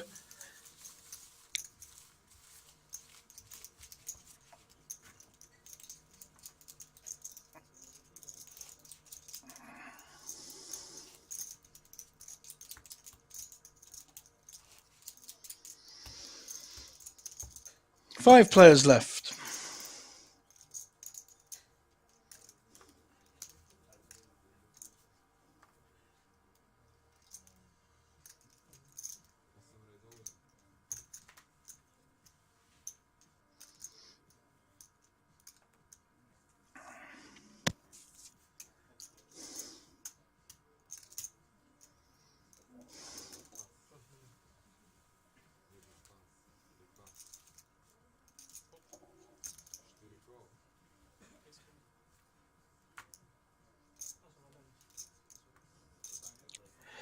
Ace King here, Ace Jack. So we have an all-in situation. Definitely got a call with the Ace King. So now Yanis is at risk. He has the smaller stack, and Julian should double up. It's big pot, 26 million. It will bring Julian right back into the game and put him on 33 million if his Ace King holds. Let's see the flop. The King, Ace King. So now Yanis is probably doomed. He will know his fate. He needs runner to win. Runner straight, really. That's his best option. And he has one of those cards. So now any queen will win it for Yanis. It will be runner, backdoor.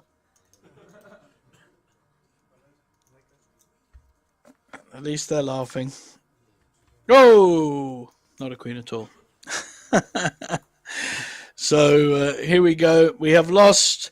Nice handshake there between Yanis and Ed. Must know each other in the past. I don't know who knows who. We're down to four. 4 players left in this fantastic final. So we lose Yanis, who did very well early on. He was one of the shortest stacks, and he takes 10,375 euros. No, he doesn't. He takes 13,000. 5th place. It's gone very quick, this final. 5th place for 13,715 euros. And now our next place finisher, 4th place finisher, and Ed is struggling again on 5 big blinds, will receive a pretty impressive 17,800. What's Ed going to do there? Yeah, he's going to fold.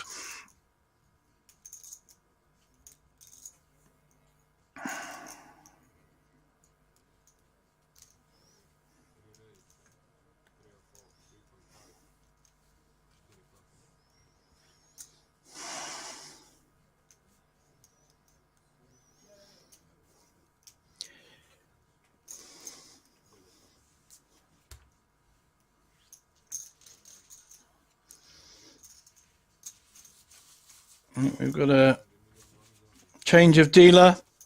Headset will need to be changed. We'll have a tiny break while this happens.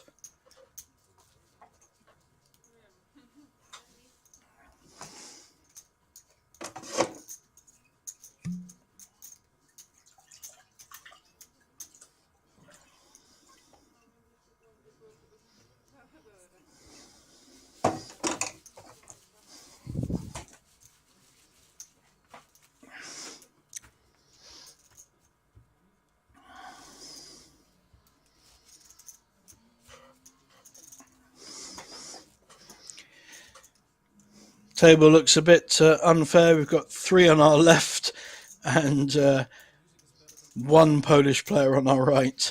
So it does look a bit unfair, doesn't it? Looks like there's 3 against 1. That's just the way it goes. They have to stay in their same seats because the card reader is reading their cards and it needs to link that to the player. So we can't move around at the moment. Sometimes when you get heads up, we can reset it. Chip leader, 91 million. The kind of hand he's been raising with. Let's see if he does it again.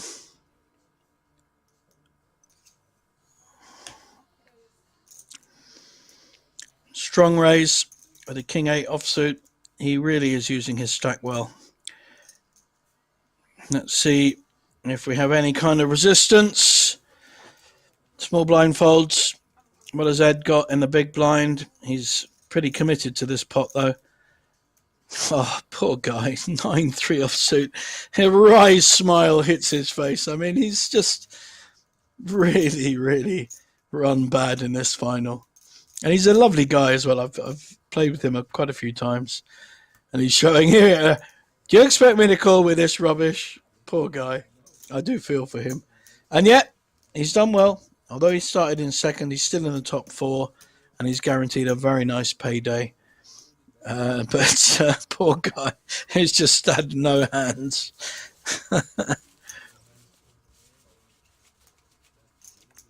When I see him next week, I will tell him, or if he sees this this stream and sees it back. I think if you're a player on a final table and it's televised and streamed, it's really useful to look back at how you've played, what happened. And he has played a really solid final table. He's just had no hands. And when he's had a hand, it's been either dominated or he's been bet off it. Very nice guy, always smiles, very friendly. And as Marco in the chat says, card dead. He also says deal or no deal. Well, right now it's not worth them doing a deal with such a short stack as Ed in the pot. So right now I think they're waiting. He's going all in on the small blind. Ace 4, he's got an ace. He will get looked up for sure, but he's already raised, so he's ahead, but there really is very little in it. It's a 60-40 hand. Ace 4 offsuit is at risk against our chip leader with King 8, who's hit most of his hands. Good luck, Ed.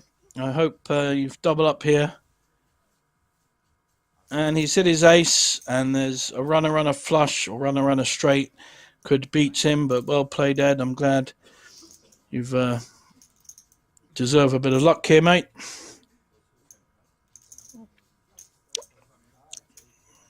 Slightly changed odds because he's hit his 8, so any king or any 8 now, and Ed will be out. Close. Queen. Sit down, son. Take your gilet off. Well, he hasn't taken that off yet. Yeah, look, he's warming up now. Look, he's taken his top off. He stood up for that extra 10%. Always works. Love his hair. We do fashion here as well as poker.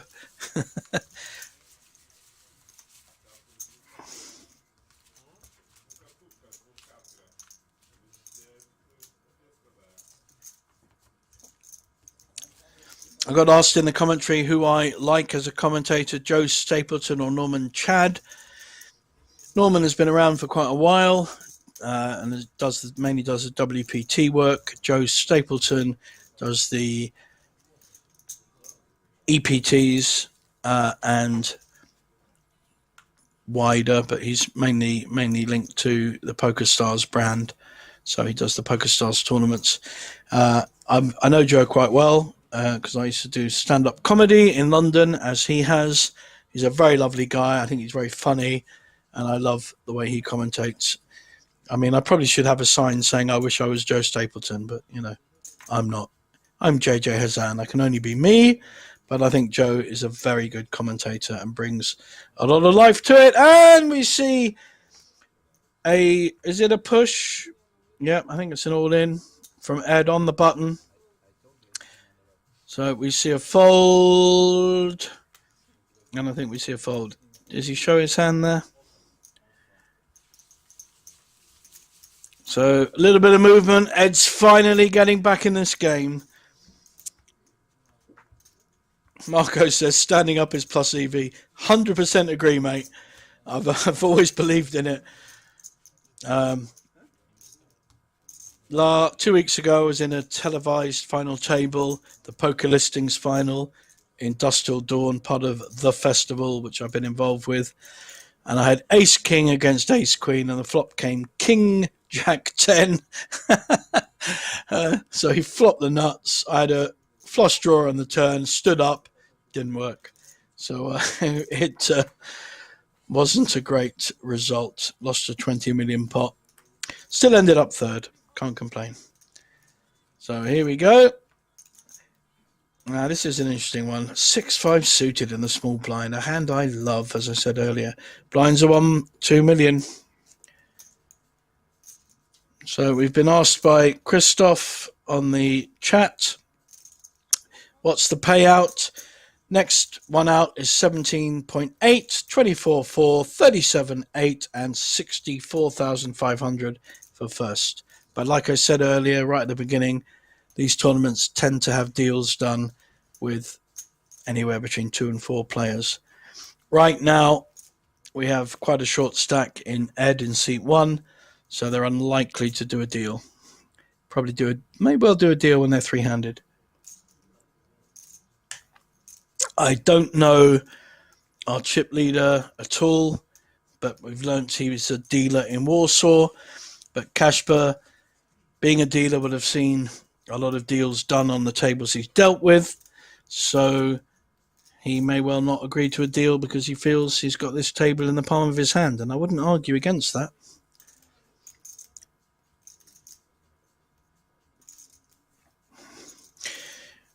Chip leader didn't win this tournament last year. He won the Polish Cup, and it was a much smaller field. I think he only won 18,000 for first place, so a much smaller field and smaller pot. That's interesting. So we've had a bet with a 5-6 suited, which is winning at the moment. Tomasz has a gut shot with the 7. That hasn't helped. In fact, that's given a draw to Julian as well. Let's see how he plays this. There's 10 million in the pot, and Thomas has under that left, 9.4 million.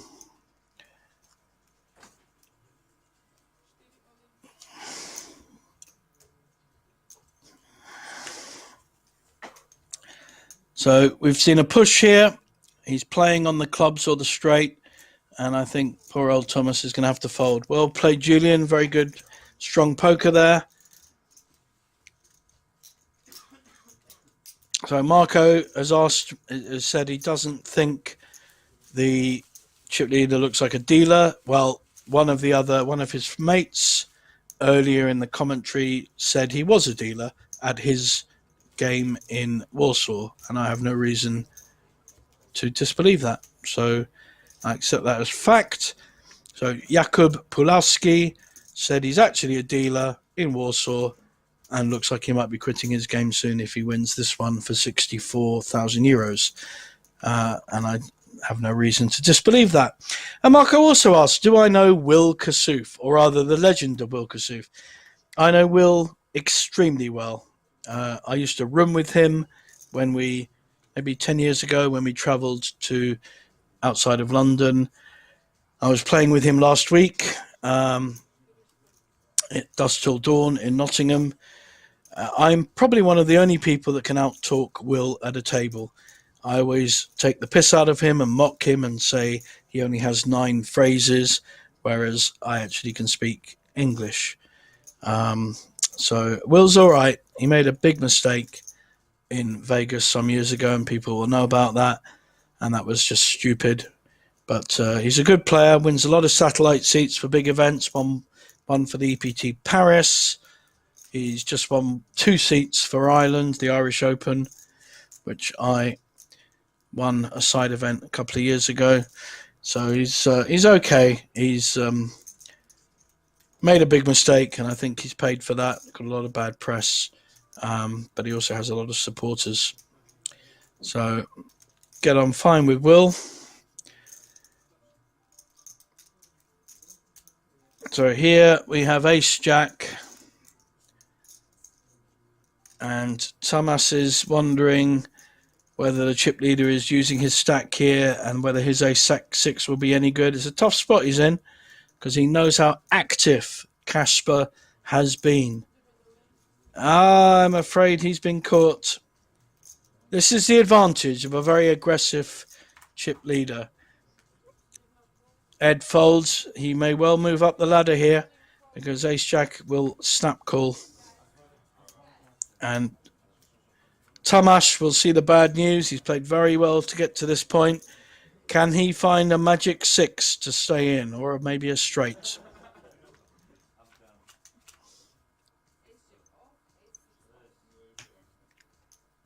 There's the 6.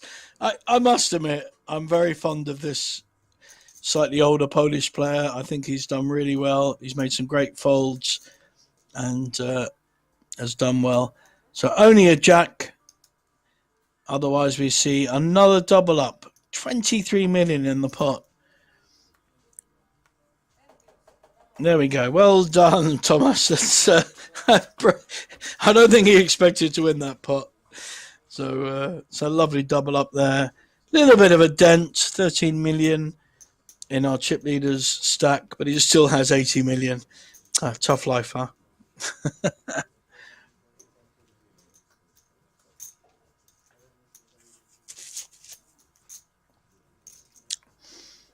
So that's changed the dynamics. We have now Tomas really is in the hunt for first place in this tournament. He's now, I think he must be in second place now, above Julian.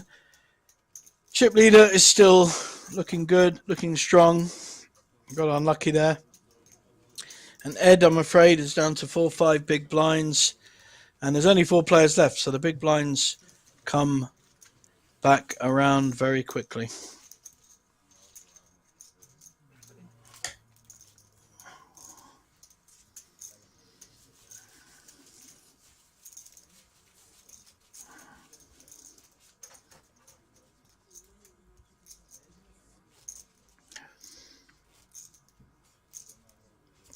First time that Tomas has been above 20 million.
Here we got a pair of 10s for Tomas.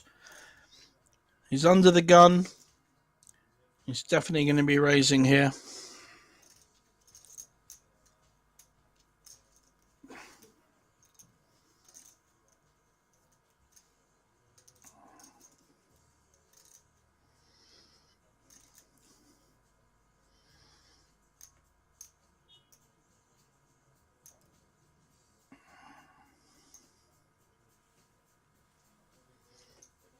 Let's see a raise.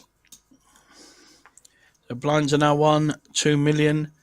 So I think we'll see a raise of about 5. Yeah. Oh no, 6.5. Quite a strong raise. Ed folds, chip leader folds, and as we see, we will get a fold from Julian. So in the commentary, we've got a couple of questions come up. Have I ever folded all night at 1-2 so I can get a free night stay at Banco? Marco asks. It's a great question. No. I tend to play tournaments. I'm known as a tournament player. I've won about $750,000 playing tournaments. I don't play much cash. When I do, it's Omaha. I'm an Omaha specialist, especially in tournaments. And in Omaha, you can't sit there and fold. It's too much action. So, no, I either lose my stack or I win a lot, one of the two. And I very rarely get a free night because I don't tend to play 6 hours of cash. I tend to play about 2 or 3 and either go home poor or slightly richer. Great question. And Kane Wynn, dear Mr. Commentator, very formal. If you root for Tomas, you should never ever complain about bad beats in your life. Well, I haven't rooted for Tomas. Didn't root for him. I just commentate on what I see. I don't root for any player. I just see what's happening and make an opinion on it. And B, I don't complain about bad beats. They're part of the game. And I have a lot of them. I mentioned earlier my ace king ran into ace queen on a king jack 10 flop when we were all in for 20 million. I would have been in position to have won the tournament and ended up third. It's not a complaint, it's just part of poker. It's hard to fold ace queen. Totally get why he called my push, but that's the game. I love it, you know. And I've inflicted a lot of bad beats on people as well. Marco asks, are cash games at 1-2 hard or soft? And I'm assuming he means cash games here at the Banco Casino. Difficult question. I would say 100% they are softer than London, having played in both a lot. But let's come back to the action. We've got a pair of sevens. Our chip leader has raised. Will Tomasz make a defense with King 8 suited? It's a playable hand, four-handed. But he often folds. And ace 3, I'm pretty sure we'll get a call here from Ed. He's got an ace. He's going to call. And he's going to go all in. So we have Ed at risk.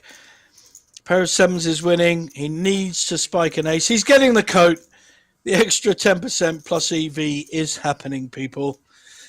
He's getting his coat. His coat is on, or his gilet is on. Love that word. Do we see an ace? Split pot possibilities. If the jack comes, we see the ace kicker win. So we've got counterfeit. We've got split pot. King, oh! Any king, any jack, any queen, any ace. He's got a lot of outs.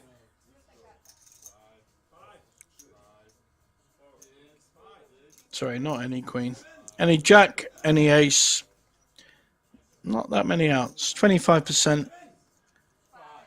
Oh, and we lose Ed in 4th place. He will have to commiserate with 17,805 euros. Now we're down to 3 players here at the Polish Poker Days with 381,000 euros in the prize pool. 3,735 players started. And Tomasz has certainly risen the ladder the best of any other player. He started as the shortest stack when we were 8-handed. And he's now guaranteed 24,500 euros for 3rd place. And our chip leader has increased his stack. It's going to be very tough on both Julian and Tomasz to make plays and to challenge this impressive chip leader. 3-handed, ace 5 is a strong hand and he just folds it. That tells you the psychology of where they are. Maybe Tomasz understands that ace 3 on the button is going to be a stronger hand.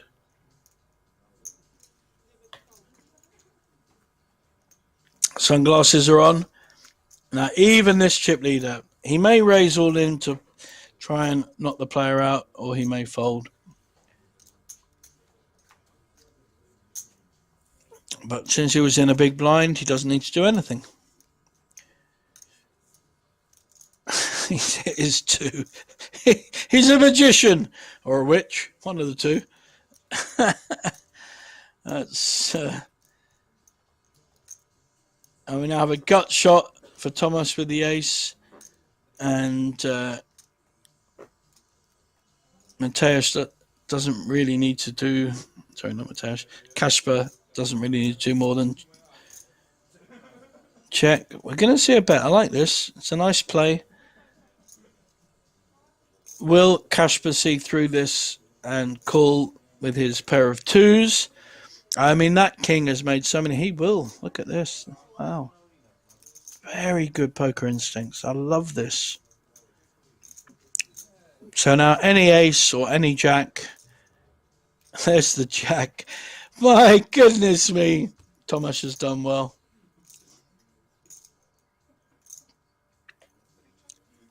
He's been very brave.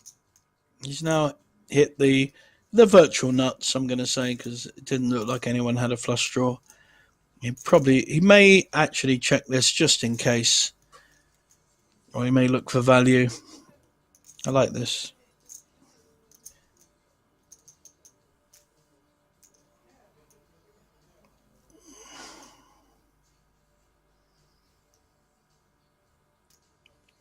He's also making a statement. He's saying, I'm here to play, I'm here to win the tournament. You think you're better than me, call my 10 million. He's put a big bet, 10 million into a 13 million pot. This is great poker. Love it.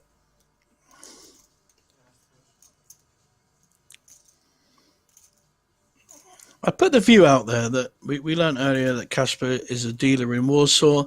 I put the view out there that not many dealers make good poker players, and that's true. They think because they've seen a lot of hands and a lot of play that they're good poker players. But in my experience, it has actually been the opposite. I think most of them don't make good poker players. And this is a very good example.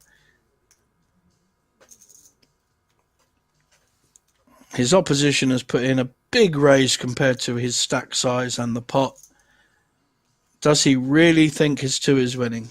Look how many high cards are out there. There's straights, there's flushes, there's pairs, there's 2 pairs. Awful lot of ranges have hit this board.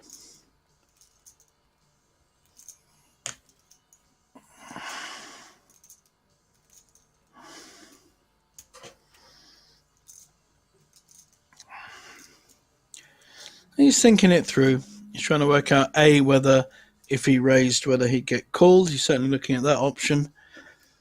Whether his 2 is actually winning.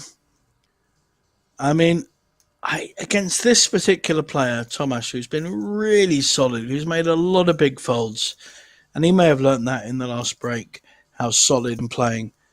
It just isn't a good play to call or raise. It really isn't. Oh dear, really? You see, this is where optimism conquers poker sensibilities. Please don't call.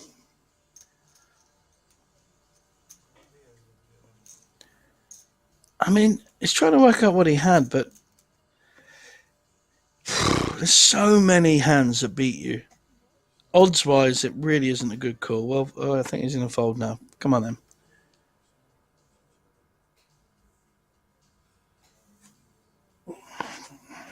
You must know that any ace is beating him. Any 2 pairs, any spades, even a king 9 is beating him. I mean, there's so many hands. And I think in the end, that's the right play, and very well played, Tomasz.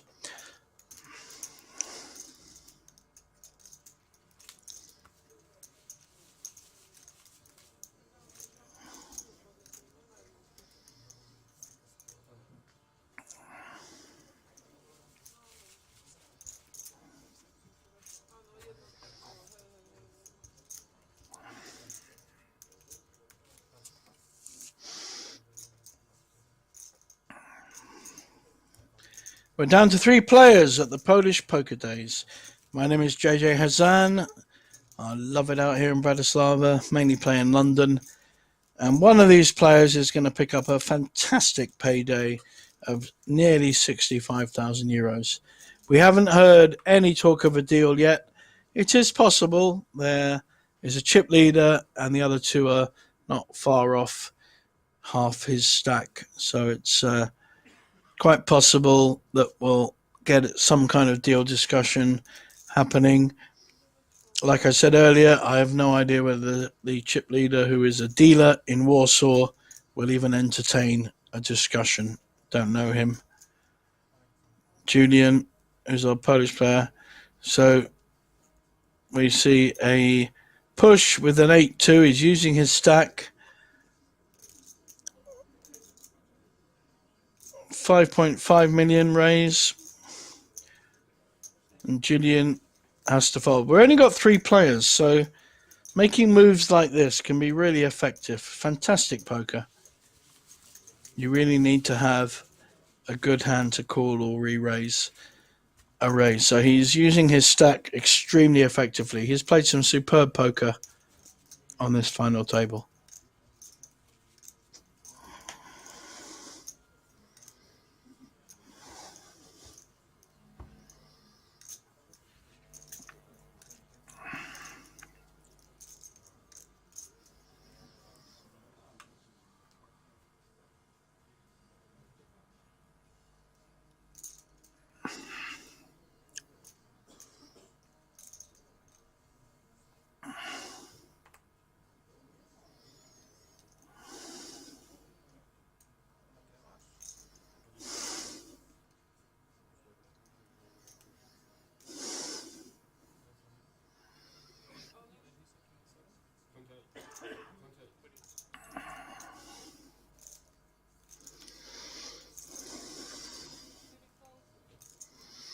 Any ace, any kind of biggish hand, and our chip leader is going to push and put the maximum pressure on.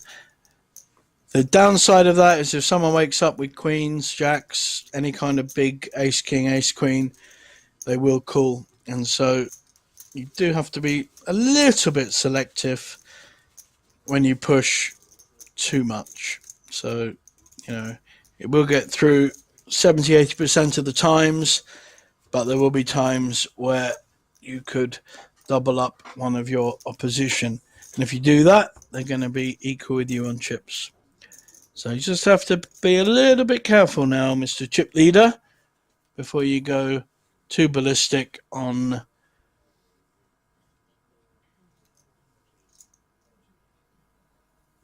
pushing too much. So here's a good example. Got an ace here. Probably going to see a raise on the button.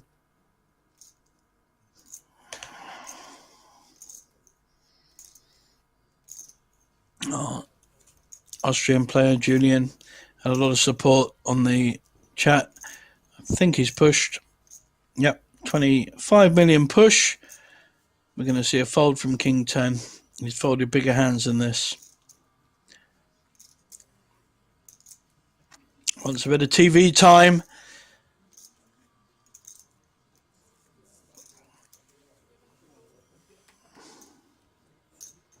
Oh, this is interesting. Ace 6, and he has called with a lot worse. So he may feel that his ace 6 is... Yep, he's called! Wow! We have ace 6 against ace 4. Julian is at risk with the ace 4. And somehow Thomas may have laddered his way up to second if the ace 6 holds. There's a lot of split pot possibilities with a low cards like the 6-4. Let's see what happens. The flop is 3 high cards. So we're now looking, it's almost favourite now, the split pot. And now it is, so unless a 6 or a 4 hits, it will be a split pot.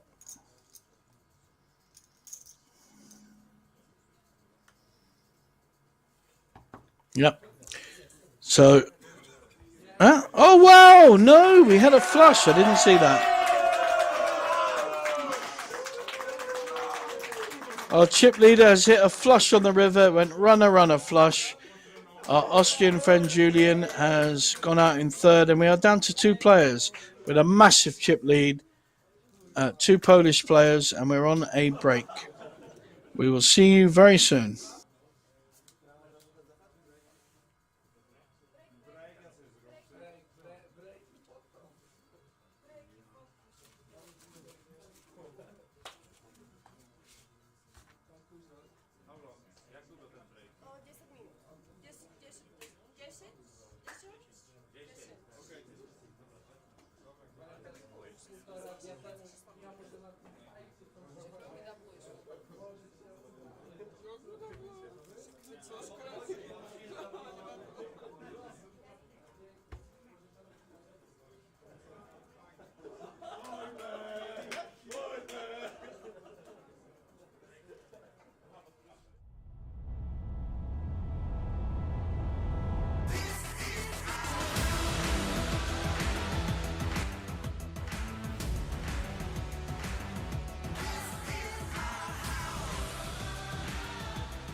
showtime. Let's go, make sure they know who you is when you walking through the door. Train to go, all you know, that's for sure. Ay, ay, ay. Say it's just a game, but we don't play. Super serious. Had to shake the room, now they delirious. Next one's up is us, that's the answer if you curious.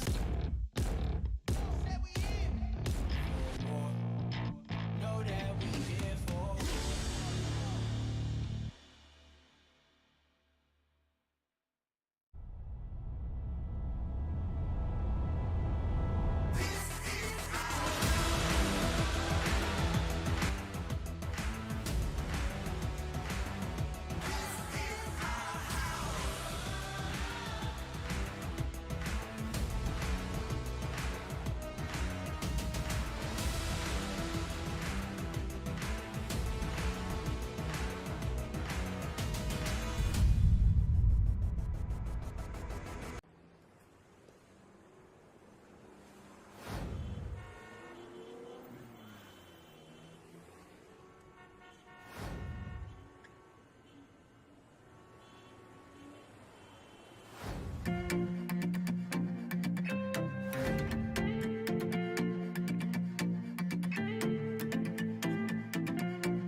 And we're back here in the final stages of the Polish Poker Days Championship.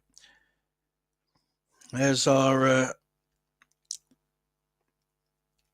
tournament director, Suze, making sure everyone's all right. And we can see that our chip leader, who has been dominant through this final table, has 123 million, 61 big blinds. And Thomas, who started off as our short stack, has come up to an impressive 26 million, 13 big blinds. So we are now heads up. We are waiting for our chip leader. He's obviously taking his time, meeting the queen, kind of thing. Second place is guaranteed 37,835 euros, and first place, as said before, 64,540 euros. So these two apparently, according to Bartosz in the chat, the live chat that is on YouTube, these two know each other well. They both play weekly in the same league in Poznan. So good to know. Thomas up against it though. If he does double up, he'll be up to 50 million, but our chip leader, Kasper, will still have double his stack. So there's a long way to go. They both in their own way played very, very well in this final table.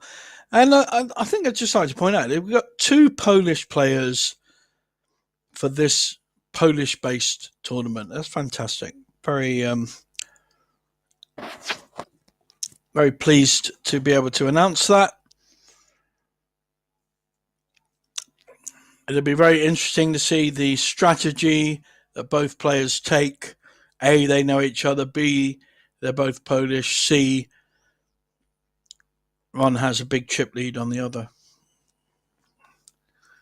Going on what we've seen so far, my prediction would be that Tomasz will only play good hands. He may look to trap our chip leader because he has been the most aggressive player. Probably be a good strategy, to be honest.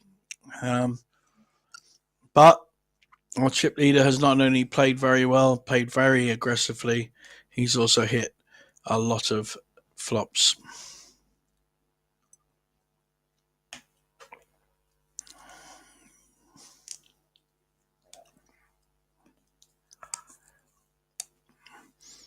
So first hand of the heads up.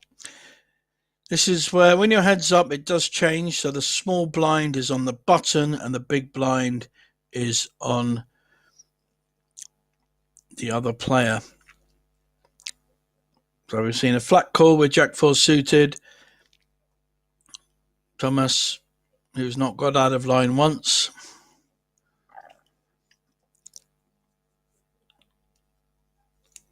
Neither player has hit this flop. We have a gut shot for our more aggressive player.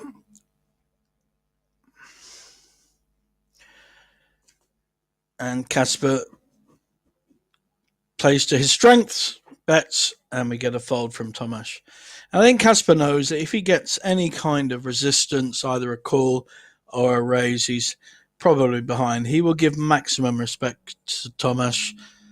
And Tomasz has an opportunity to open up his game here because he will get full respect. So one of the dynamics he has to think about is whether or not he uses that table presence. So here's an interesting hand. Heads up, Queen 10, very strong hand.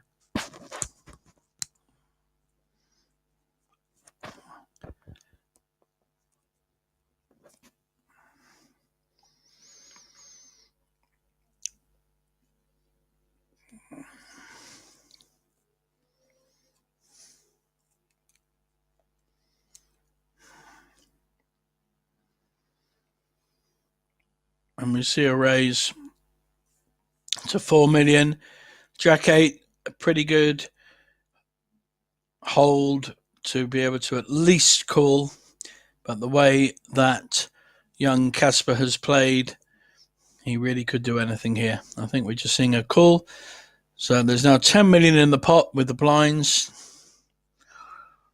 The 8 has hit, but we also have a gut shot for the Queen 10.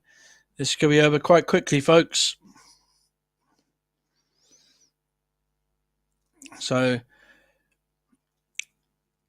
Casper trapping.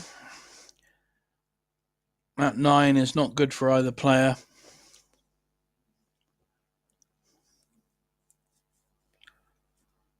Small bet. Immediate call.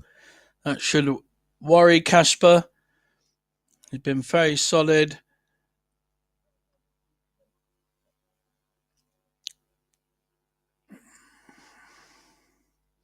If he does make any kind of sizable bet, yeah, he's going to get a fold. Thomas can only fold here. He can do nothing else. He's missed his draw, and we'll have to go back to the drawing board.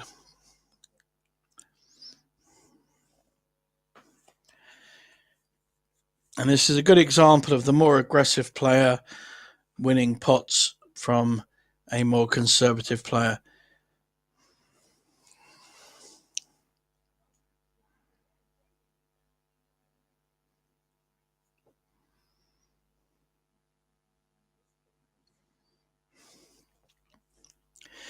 There's a graphic coming up for the Cyprus series of poker, which is starting on tomorrow, literally tomorrow, and another great value tournament here at the Banco Casino. One further down the line in May, but we've also got the Banco Masters. We've got some Italian tournaments. They just don't stop.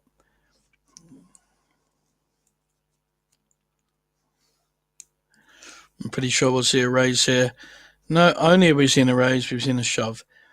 And he will use every opportunity to put maximum pressure on Tomasz. We got to remember Tomasz started this tournament in 8th place. He could have taken 4,000 euros, and he's now guaranteed 37,800. He really has played well. Very impressive. But no less impressive than our chip leader, our other Polish player, Kasper, a dealer from Warsaw who plays in Poznan apparently, who really has played well.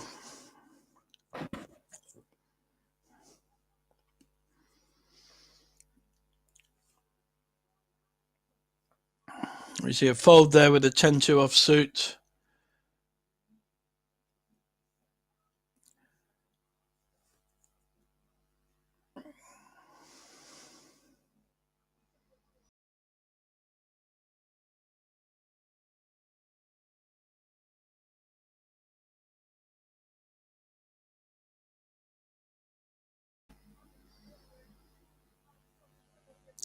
I don't know whether you guys can hear me, but my screen has frozen. Let me just check with the boys.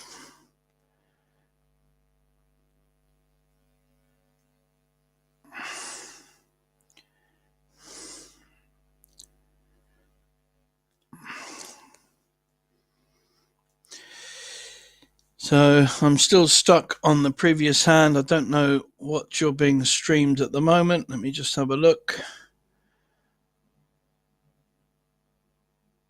I've also got a freeze. Okay, thank you, Jakub. So I've been told that there has been the stream has frozen, but they can hear me. Right, well, this is a good opportunity. Obviously, I thought, we've had a little break, so our chip leader went for a comfort break or to talk to his investors or something.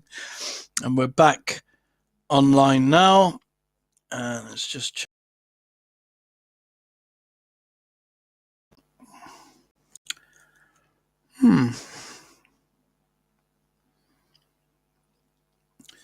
Well, we can see our chip position where We have 61 big blinds playing 13, already in the danger zone with 13, but he has been a master of playing the short stack, I think, through this entire final table.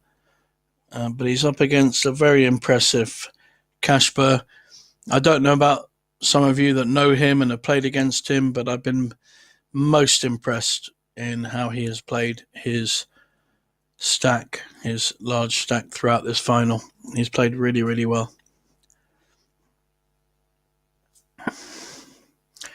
So I'm slightly hampered in that my screen is frozen, but I see on the stream, I see Sue, I don't know about you guys, but I see Sue's, our tournament director, in with the dealer and the two players having a chat. But my broadcast screen has frozen. Reboot. Let me check with the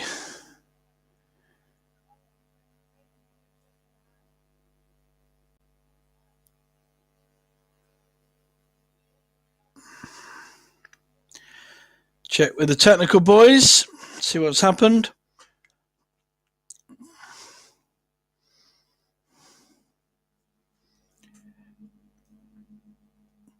I've also got a freeze on the stream. Okay, well, while we're frozen, there's nothing much I can do in terms of the pictures at the moment. But if any of you there's 200 now still left on the live chat. Anyone have any questions about poker in general, or anything to me, or about other players that I might know, please ask, and I will do my best to both write in the stream. Commentate in the stream and also write in the chat. So use this opportunity, bit of learning, bit of self-development. For instance, I'm a very good Omaha player, so very happy to take questions on Omaha. Something happening on the stream here. Oh, we've gone to a break. Okay.